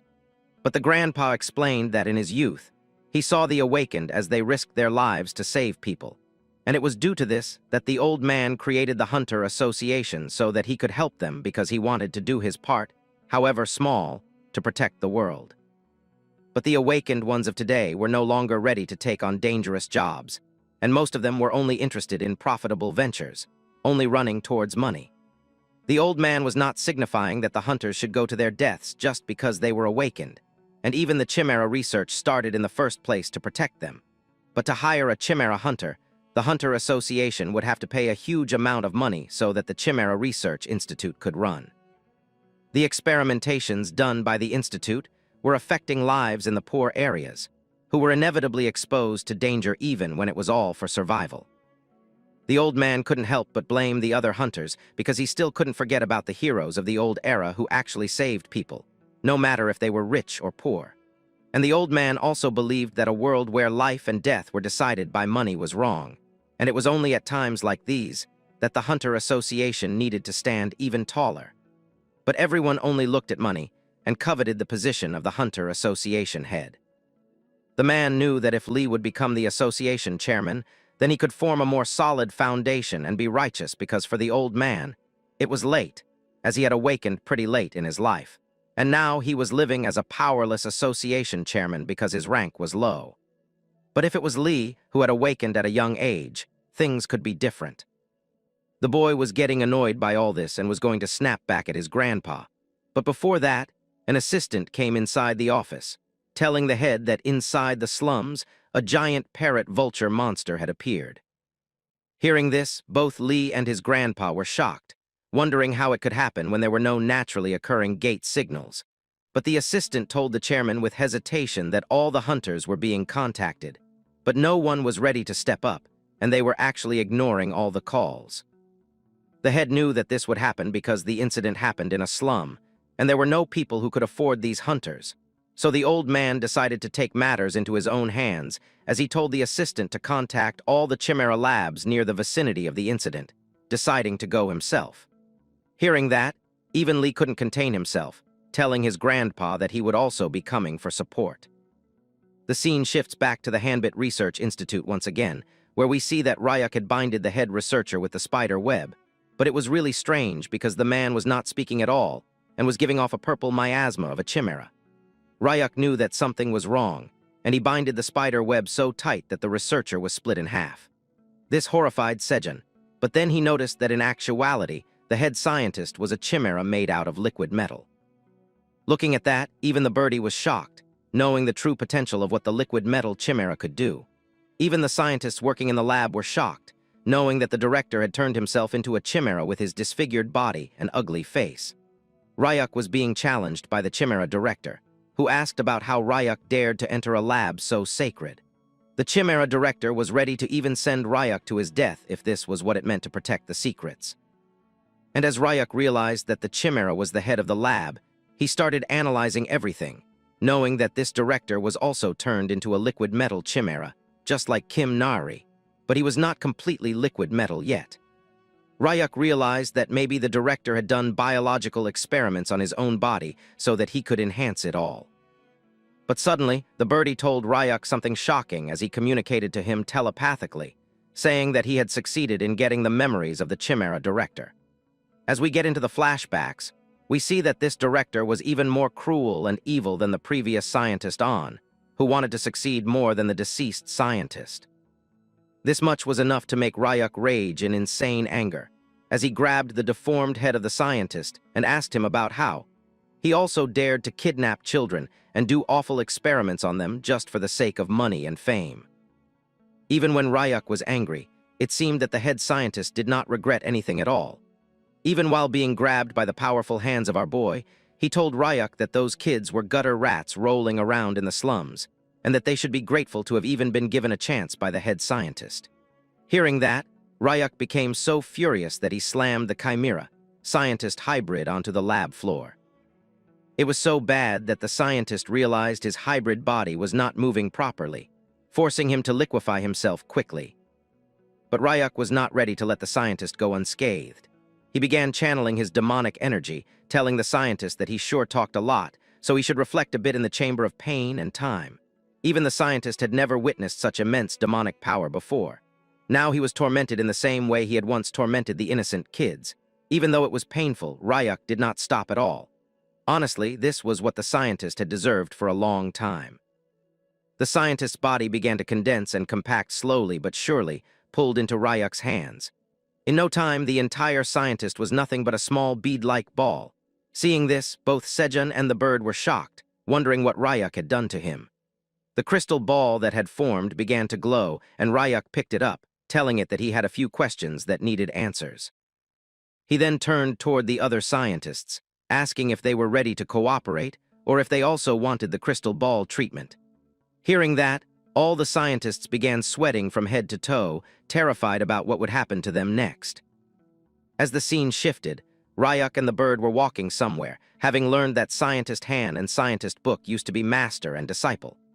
Everything had begun when Scientist Han's research was stolen by Scientist Book, who had fled with the biological experiment data and even turned himself into a chimera so he could remain young whenever he wanted, proving that human greed knows no bounds. However, there was nothing about the TDA lab in Executive Han's memory, which made Ryuk wonder if the old man truly didn't know about it. Still, Ryuk already knew that Kim Nari's tracker was part of Hanbit's internal program, and that it had been properly dealt with by destroying it, preventing them from tracking her any further. Ryuk also knew that Sejun would handle the cleanup well, since the giant parrot, Vulture Bird Blue, was with him. The interrogation was going smoothly, and all that remained was to uncover Dr. Hand's legacy and the results of his illegal experiments. The bird had already used telepathic communication on the doctor and learned about a location deep underground. Soon, both Ryuk and the bird were standing in front of a massive door. Without wasting any time, Ryuk kicked the steel door open, and what he saw inside shook him and the bird to the core. There were giant green canisters, each containing children being forcibly turned into chimeras. Even the bird understood now that the scientist was nothing but a vile monster who preserved dead chimeras in the name of data, never letting them rest even after death. He asked Ryuk what he wanted to do. Ryuk instantly flashed back to the time when he had been treated as an experiment by several illegal doctors who wanted to know why Subject 17 showed no side effects. They thought they could dissect him endlessly because of his healing powers. One doctor even told another that killing him would be like killing the goose that laid golden eggs, since Subject 17 was making them huge profits. Being both chimera and human, Ryuk was exploited as a natural awakener to generate income for the lab. In truth, Ryuk had never been cared for. Flies buzzed around his body as the scientists argued about dissecting him. Back in the present, Ryuk felt a deep sadness, deciding that at least he should grant these children peace. But suddenly he heard someone behind him. When he turned, he saw what seemed like a child, but as the figure stepped into view, it was actually a fox. The creature was surprised by the scent Ryuk carried, saying that he knew that smell. Ryuk somehow realized who the fox was because Kim Nari had told him before, though he was still surprised to hear the fox speak. He whispered to the bird, wondering if the fox had caught Kim Nari's scent from him. But the bird quickly denied it, saying it must be Ryuk's scent since the bird was hygienic and bathed daily. Ryuk didn't waste time and asked the fox if he knew about mechanical life forms. The fox immediately responded, asking if they had met Kim Nari. Ryuk explained that the girl was doing fine and living happily in the demon realm with them. Hearing this, the fox began wagging his tail and crying with happiness, saying he had been waiting to know that she was alive and well. Ryuk remembered Kim Nari telling him that her best friend in the lab had been a fox, and this was the same fox now crying before him. Ryuk asked if there were others besides the fox. The creature called them out, revealing a small tree-like being, an ant, and multiple mutated ground squirrels fused with MANHWA DNA. There were 7 creatures still alive in the lab, the only surviving chimeras since all combat types had been killed or sold for profit. Since all of them had traces of demonic energy, Ryuk knew they would do well in the demon realm. He immediately opened a gate, telling the creatures that they would be safe once they entered. They were shocked but trusted him. As the scene shifted to evening, a massive fire engulfed the Hanbit Research Institute. Both the Hunter Association chairman and Hunter Lee arrived at the site, realizing that the slums had been a distraction. The real target was the research lab. Then Hunter Lee noticed the flying parrot, vulture monster, and told the old man to look. The chairman was stunned to see someone riding the beast with ease. High above, Sejun told Ryuk that all the researchers had been secured and evacuated just as ordered, confirming that no one remained inside to be harmed.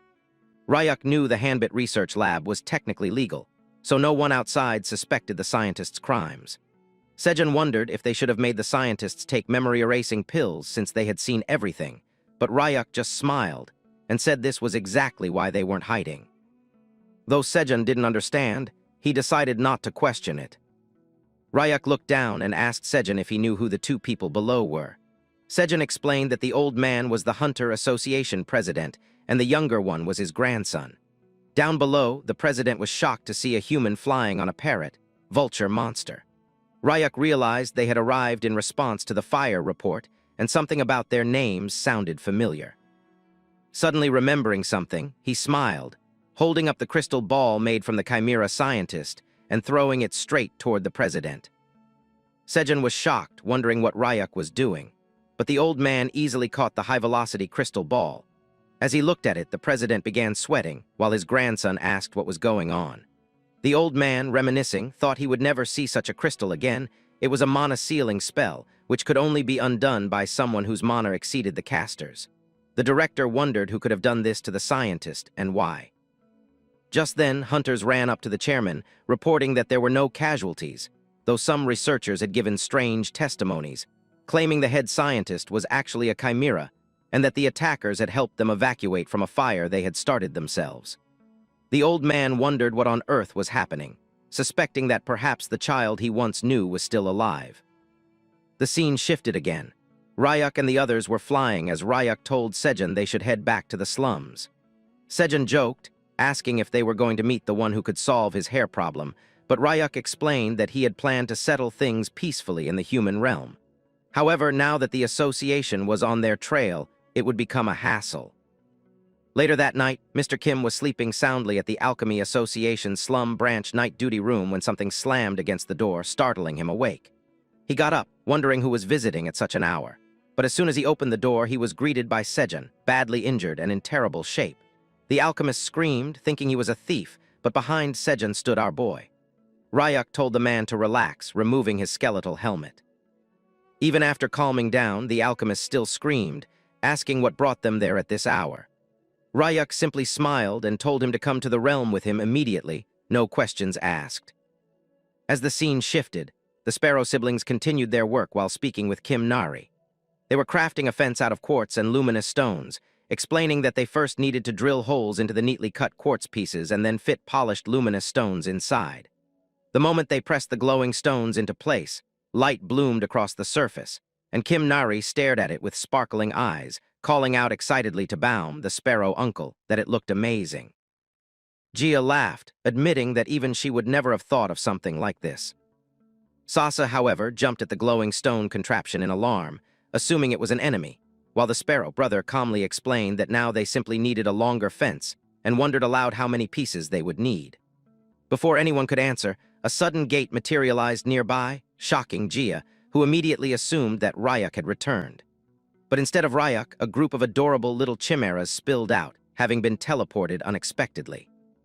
The siblings wondered if Ryuk had sent them, but Kim Nari instantly recognized the creatures and dashed behind the house in panic. Gia saw her running and tried to understand why she reacted that way, but Kim Nari's surprise left no time for explanation. In another corner, Sasa was interrogating the chimeras as if they were criminals, while the bewildered newcomers struggled to understand what was wrong. The Sparrow siblings initially thought Sasa might simply be scared of strangers, but Gia quickly caught on to what was really happening. Sasa wanted to assert dominance over these newly arrived chimeras. His first target was the leafy chimera, whom he confronted boldly, but the leafy creature ignored him entirely and walked past without sparing him a glance. Drawn by instinct, the plant-like chimera wandered straight toward the lush vegetable patch Ryuk had cultivated for the mandras. Just as the leafy one stepped in, a chorus of furious mandras burst out with a loud thud, shocked to find an intruder in their territory. Everyone on the farm already knew the vegetable patch had owners, and those owners always responded aggressively. Now their numbers had grown to 5, looking even more impressive as they faced the newcomers. Meanwhile, in the demon realm, Ryuk and the others arrived safely. The giant bird Blue happily stretched his wings, enjoying the familiar environment, while Ryuk told him to take a break. With him were Sejun, Manager Kim, and the alchemist, each relieved to finally return home. Manager Kim looked around in awe, shocked that Ryuk had managed to build an entire home in such a place. He muttered in disbelief, wondering if he could even call this a house, since a home constructed inside the demon realm was practically priceless.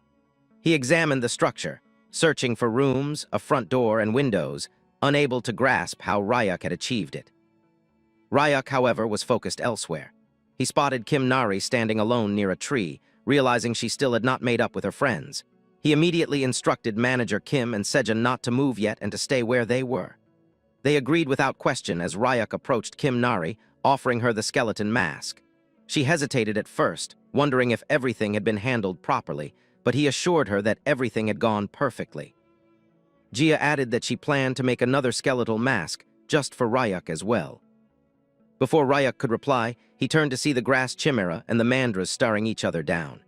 Gia explained that the sapling chimera had its eyes on the vegetable patch, but now both sides refused to back down. Baum noticed the ant preparing to leap in and assumed it sensed danger, but they soon realized the ant was actually helping the sapling chimera by grabbing a small vine from its back and hurling it forward like a shot put. The vine soared across the patch with remarkable accuracy.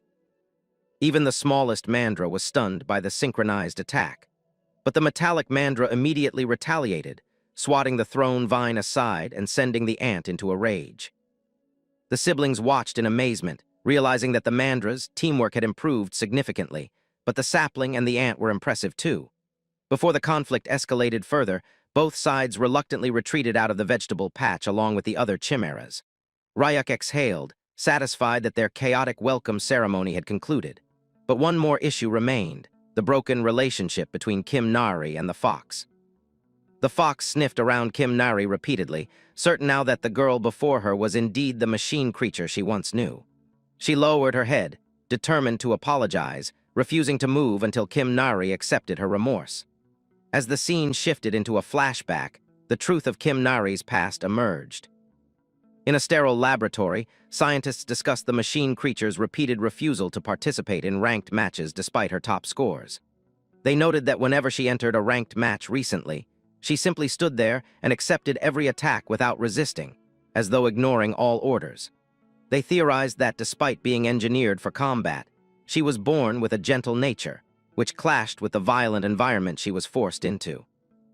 They recalled how she had once been bullied by many other camera kids, and now, rather than fighting back, she simply endured everything. The scientists worried this would be her downfall, but head scientist Han dismissed these concerns, calling her a foolish creature, insisting that if personality was the problem, they could simply remodel it. Their solution was ruthless: assign her weak roommates, creatures who would follow her easily, bond with her, and then, once she trusted them, command those same roommates to betray her in battle. This would break her spirit so completely that she would fight out of desperation. This was how she met the small chimeras. They were kind, gentle, and quickly grew attached to her. But when the scientists' cruel plan unfolded, those same creatures were forced to betray her in matches. The scientists watched with twisted satisfaction, claiming nothing hurt more than being stabbed in the back by those she trusted. As the machine creature crumbled emotionally, they approached her coldly, insisting that friends did not exist and that next time her former companions would kill her. It was in that moment that her survival instincts awakened. As they told her that if she did not want to die, she should kill her friends first, she made her decision. She would not harm anyone. Instead, she fled, running past the gates and escaping straight into the demon realm, leaving the stunned scientists behind. They knew immediately that allowing her to vanish into the demon realm would lead to catastrophic consequences. Back in the present, Kim Nari had returned to her mechanical form, trembling and crying as she faced the fox.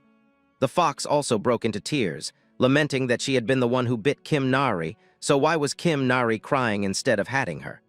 But Kim Nari reached out and told her that she had missed them, that she had missed all of them, and she would never leave them again. The bird siblings and Ryuk witnessed the reunion from behind a tree. They exchanged glances and quietly decided to retreat, pretending they had seen nothing. Even though they now knew Kim Nari's true form, they respected her privacy. Ryuk felt relieved that they reconciled so quickly. Meanwhile, Sejun and Manager Kim were still standing exactly where Ryuk had told them, stiff and silent, unsure how long they were expected to wait. Ryuk, mildly surprised, told them they could move now. He had only asked them to stay still so Kim Nari wouldn't be startled by strangers. But the Sparrow siblings immediately became curious, wondering who the man in pajamas beside Sejun was, since he looked oddly comfortable. Ryuk introduced him as an A-rank alchemist who would help lift their curses. Manager Kim stepped forward politely, introducing himself and immediately asking the siblings if he could pluck a few of their feathers if it wouldn't trouble them. The bird siblings stared at him in shock, wondering what strange intentions this alchemist possibly had. As the scene shifts, we return to reality where Bong and the shop lady were talking about how the place had gone crazy earlier, how a huge blue monster bird had flown straight out of the gate, and hunters from the Hunter Association had rushed in like a swarm, plunging the entire area into chaos. The lady, who had stayed inside the whole time, wondered aloud if it had truly been that bad since she hadn't heard a single thing. Bong abruptly changed the topic, mentioning that the weather had been getting pretty cold lately. The lady agreed, thinking winter might be on its way. Before he could say more, Bong stared in surprise at what she had just served him, hot roasted sweet potatoes steaming gently in the chilly air. She added tea and a few tasty side dishes, insisting nothing beats roasted sweet potatoes on a cold day. Bong thanked her shyly and began eating slowly, feeling warmth spread through him with every bite. The lady urged him to eat plenty since there were more potatoes where those came from. But the boy hesitated, embarrassed that he was the only one eating. She quickly clarified she had already eaten earlier. It wasn't hunger she was concerned about. What worried her was Bong's pale face and the way he kept shivering. Worried, she asked if he had caught a cold. Bong explained it was probably just body aches from pushing too hard during his training. Even after taking medicine, the chills refused to stop, and it had already been 10 days. The lady's eyes widened. She told him bluntly that these were exactly the symptoms of an awakening: fever, dizziness, lasting aches that stretch around 10 days. And since Bong was already 17, the age lined up perfectly. Awakenings usually happened in late teens. But Bong shook his head stubbornly. He didn't believe he could awaken. The lady grew annoyed, scolding him loudly. Awakening didn't care where someone was from, she said, especially since Bong had shot up in height recently. He still refused to hope for anything because even if he awakened, what if his rank was too low? That's when the lady smacked his chest with a handful of coins, pouting angrily. He didn't even have bus fare, so he better take that money and go to the Hunter Association branch in Silver City to get tested. He never knew he might become an amazing hunter one day. Moved, Bong thanked her, calling her ma'am, which instantly triggered the woman into shouting that she wasn't old enough to be called that. Bong cried dramatically, promising that if he succeeded he'd pay her back tenfold, and kept calling her ma'am until she realized he was doing it on purpose. Meanwhile, back in the demon realm, everyone was working. Gia inserted glowstones into quartz, carefully drilling holes and fitting polished luminous stones inside to turn them into glowing fence posts. The chimeras helped too. Saucer occasionally attacked the glowing stones, mistaking them for enemies, while Bayam carried materials around tirelessly. Seo Jun was exhausted down to his bones, but even as he said he was leaving, he kept helping anyway, mainly because the alchemist, Manager Kim, was still there, and Seo Jun had his own motives for staying. After the work finished, everyone gathered around Ryuk. He explained that while Manager Kim was treating Blue's tail feathers, they should complete the rest of the tasks. Seo Jun hadn't told him the important part he'd intended to mention, but Ryuk knew Manager Kim needed perfect focus for his work, so Seo Jun could wait or head home and talk later. Despite being overwhelmed, Seo Jun decided to stay in the demon realm. Ryuk didn't question him. Instead, he told everyone that if they were going to live here, everyone must contribute, big or small. Kim Nari, the fox, and all the chimeras immediately agreed, telling him to leave everything to them. Even Bayam, the bird-headed chimera, felt proud to have a role. Later, Ryuk and Kim Nari walked together. She asked where he was going, and he explained he still had some fence pieces left, so he wanted to line them along the path. She smiled brightly, saying it would look really nice. Ryuk then asked gently if she had fully made up with her friends. Kim Nari froze, answering slowly that she had, but then hesitated, asking if Ryuk had really gone to the coconut tribe. He nodded. She grew uneasy, believing he now knew she wasn't actually a human girl. Kim Nari tried to tell him the truth, saying she wasn't from the coconut tribe at all, but before she could finish, Ryuk suddenly flicked all the glowstones into the sky and snagged them with his webs, lighting the whole area in a breathtaking glow. He told her no one would come after her anymore. He had taken care of everything. Then he added that since their family had grown, they needed a name, so why not become the coconut tribe themselves?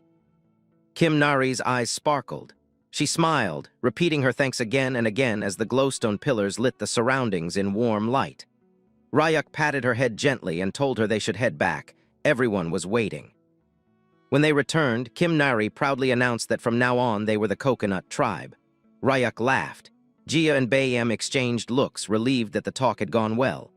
Seo Jun, half collapsed from exhaustion, perked up in joy that Ryuk had returned. The group had successfully covered the entire area with fences. But the moment Kim Nari stepped inside, Fox came running and threw herself onto her, panicking about where she had disappeared too. Ryuk let them be, kids fight and grow, he thought.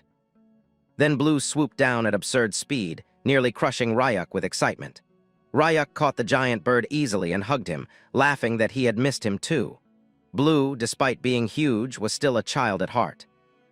Manager Kim rushed over, not surprised Blue had arrived before him, announcing the treatment was finished. Ryuk examined Blue's feathers. They were completely repaired. Manager Kim proudly explained how he'd saved a little red moss Ryuk had given him earlier. When applied directly by an alchemist, its effects multiplied dramatically. Ryuk lifted Blue playfully as if helping him fly, amused by how strong even an A-rank alchemist could be. Manager Kim thanked him repeatedly. Seo-jun, shocked that Blue's feathers had regrown so fast, saw his opportunity. He leaned to whisper in Manager Kim's ear, asking if the alchemist had any interest in developing a hair loss cure. To his surprise, Manager Kim looked even more shocked, wondering how Ryuk knew about it. Manager Kim confessed he had been researching a cure for 10 years. Seo-jun froze as Manager Kim added that conquering hair loss was the dream of every alchemist, and once he succeeded, he would gift some of the cure to Seo-jun, because he clearly needs it. Seo-jun fell to his knees, overcome with emotion, declaring he would do anything for him. The Sparrow siblings listened as Manager Kim explained that the spell formation on the mandras and the feathers was an ancient, extremely complex one. If he had a large supply of mandra fruit, he might find a solution. Ryuk, who had been silent until now, casually asked if Manager Kim meant the red mandra fruits. The alchemist stared at him, shocked, wondering how the boy knew about them. In truth, Ryuk had eaten tons of them already. He revealed that he had been feeding the mandras the highest grade mana, and that his entire backyard was a mandra orchard. Manager Kim nearly dropped his notebook.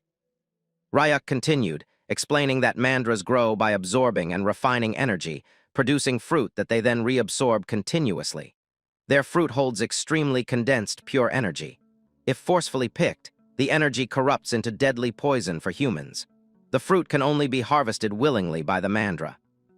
He also mentioned adding rocks to the patch, since mandras hide in caves when bearing fruit. Manager Kim scribbled rapidly, marveling at how Ryuk knew all this. Ryuk only smiled, saying the memories had come back recently because he had a history with mandras. A flashback emerged that showed test subject 17, long before he was Ryuk, had been deployed to the Alpine region for a 10-day survival drill alone in the Demon Realm. To him, it had felt more like a nature walk, so he set his sights on reaching the mountain's summit. But then he heard rustling and discovered an injured mandra. The boy quickly grabbed the mandra, but as soon as the creature got conscious, it thought it was being attacked and smacked Ryuk's hand away. The boy realized that this mandra was a feisty little thing for its size. But the reality was that the mandra was dried up and really injured by something, looking like it could collapse any minute. Ryuk then noticed something amusing as he realized he was feeling sorry for another creature when he should not feel anything. The boy put his hand on the ground and started supplying mana to the mandra as it slowly began absorbing it and calming down. Even when it was still just a monster, Ryuk was feeling pity for it. After absorbing the mana, the mandra finally slept. The boy knew that because it was exhausted, once it felt nourished, the mandra would get sleepy. He wondered if he should keep this creature with him for a few days after looking at its cute face. That evening, we see the boy walking as usual, with the mandra sitting in his front pocket as if showing him directions. The mandra guided him to a deep-looking cave, and the boy was happy after finding it, deciding to sleep there tonight. As the scene shifts, we see that Ryuk and the mandra were inside the cave. The creature kept taking multiple peeks at our boy, wondering what the human was doing. And Ryuk wondered if the creature was feeling better after getting high-quality mana because it was scurrying around so energetically. The boy drank the water he had collected, but then he noticed that the mandra was looking at him with puppy eyes, stars glittering through them. The boy realized the mandra must be thirsty too. Apologizing to it, he gave the remaining water to the little creature who felt refreshed after drinking a lot of it. But as it was shaking itself, Ryuk told it not to do so, otherwise it would be hard to give the creature water again. He knew that if anyone saw this little thing, they would think it was dancing happily. But suddenly, a shock hit the mandra's head, and it ran inside a small crack in the cave as a blue light started flashing everywhere. Shortly after the light died down, the mandra returned with 3 small red fruits. The boy wondered where those came from, but now the mandra gave these fruits to the boy for them to eat. Even though Ryuk was supposed to be careful eating fruits from plant monsters, he was resistant to most toxins anyway. Considering the mandra's sincerity, he decided to eat it without a doubt. As soon as Ryuk took a bite, he was shocked by the sweet and fragrant flavor. It was even refreshing. He also felt mana filling his mana hole slowly but surely. Ryuk realized the berries contained a lot of mana. He then decided to peek inside the small crack, wondering what on earth was going on inside there. It is then he witnessed that the little guy was producing multiple red berries filled with mana. Ryuk was shocked as now there were 5, and the number kept increasing. Even though the mandra was getting weaker and weaker, it kept producing fruits and giving them to Ryuk continuously. The boy realized the plant was trying to repay him for saving it. Seeing how much it was struggling, Ryuk felt bad for the little plant who was continuously producing fruits only for him. Ryuk finally denied the fruits, telling the creature that it was enough and that he was full. Then Ryuk learned that mandras eat their own fruits, and as there were no seeds in them, they could gulp them down without chewing. Ryuk also realized mandras were a species that eat their own fruits to grow, and mana began circulating through its body. Now Ryuk felt even worse because he had been stealing the mandra's mana it needed to grow. He knew he would have to make up for that later or something. But then he was even more shocked as he saw the mandra climbing over the boy's legs and sleeping there. The boy wondered why the plant was climbing onto his lap on purpose when it already had a safe nook in the rocks that would protect it. But seeing that, Ryuk wanted the creature to sleep well. He thought that the creature was really interesting, and he knew he would certainly not be bored while the mandra was there. But as the snow kept falling, multiple snow monsters appeared behind the cave. Ryuk realized they must be after the mandra fruits because the fruits were packed with pure energy that would give them a lot of power. But as long as the cute little mandra was with him, the boy was definitely going to protect this creature from everyone. Ryuk transformed his hands into giant monster-like claws. That alone was enough to scare many away. Those who didn't back down felt the wrath of our boy, as Ryuk easily defeated each monster that came their way. Meanwhile, the mandra, fully supplied with mana, was feeling really good. Both the mandra and Ryuk were happy that they were together. But then, something Ryuk did not want happened. It was time for him to head back. He had to match the return spell the lab had placed on him, even when he did not want to. And just when the mandra was sleeping, Ryuk decided to leave because if it woke up, it would be difficult. Ryuk wondered if this was what people called goodbye. He thought about why he felt sorry for the creature in the first place. Being abandoned alone in the snow field reminded Ryuk of his own past. Ryuk was sure that once he left, the mandra would probably not survive, but he still had to go. The boy was sad, even though the mandra wondered what was happening. It was the first time Ryuk regretted that his body was under a spell. If he did not return in time, he would die. And if the mandra was taken to the human world, it would end up as an experiment like him, which Ryuk did not want at all. So the boy immediately used his spider webs and formed a trap-like structure all around the cave, telling the mandra that it was a safety device made from silkworm thread, and that it should keep monsters away.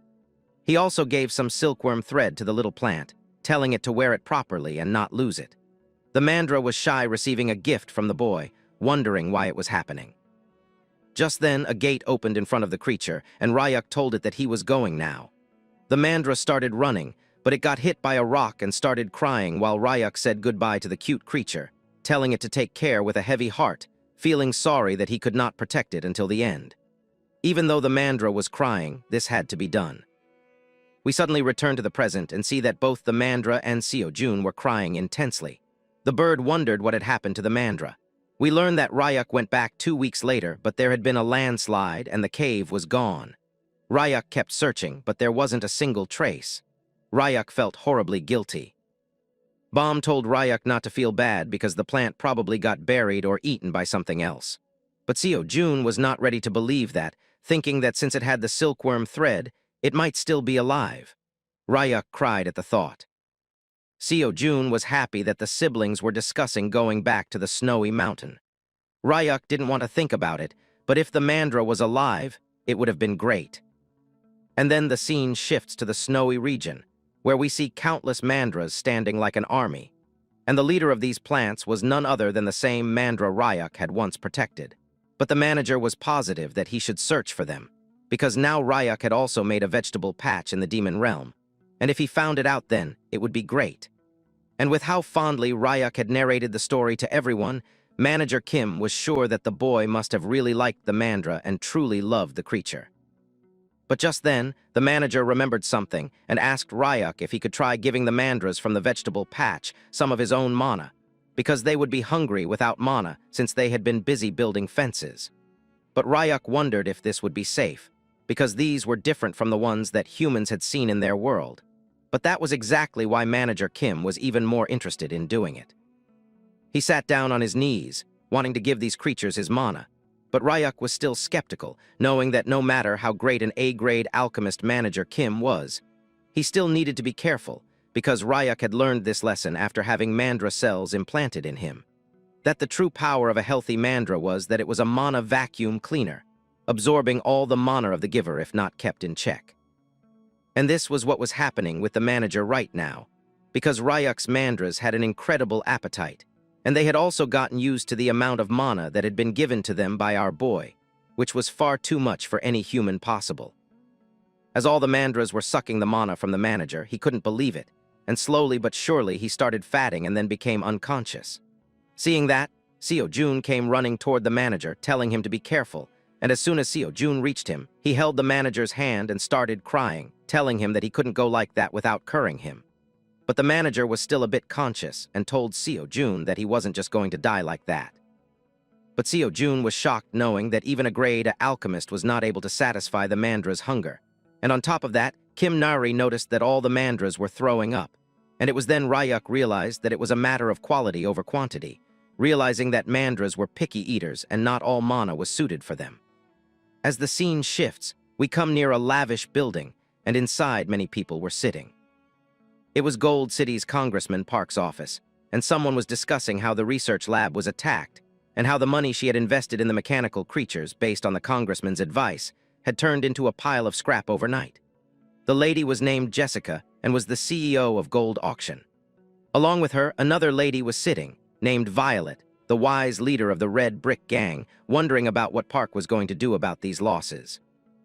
Suddenly, a man continued that the attack was not all, because the Hunter Association President Lee had also started an investigation.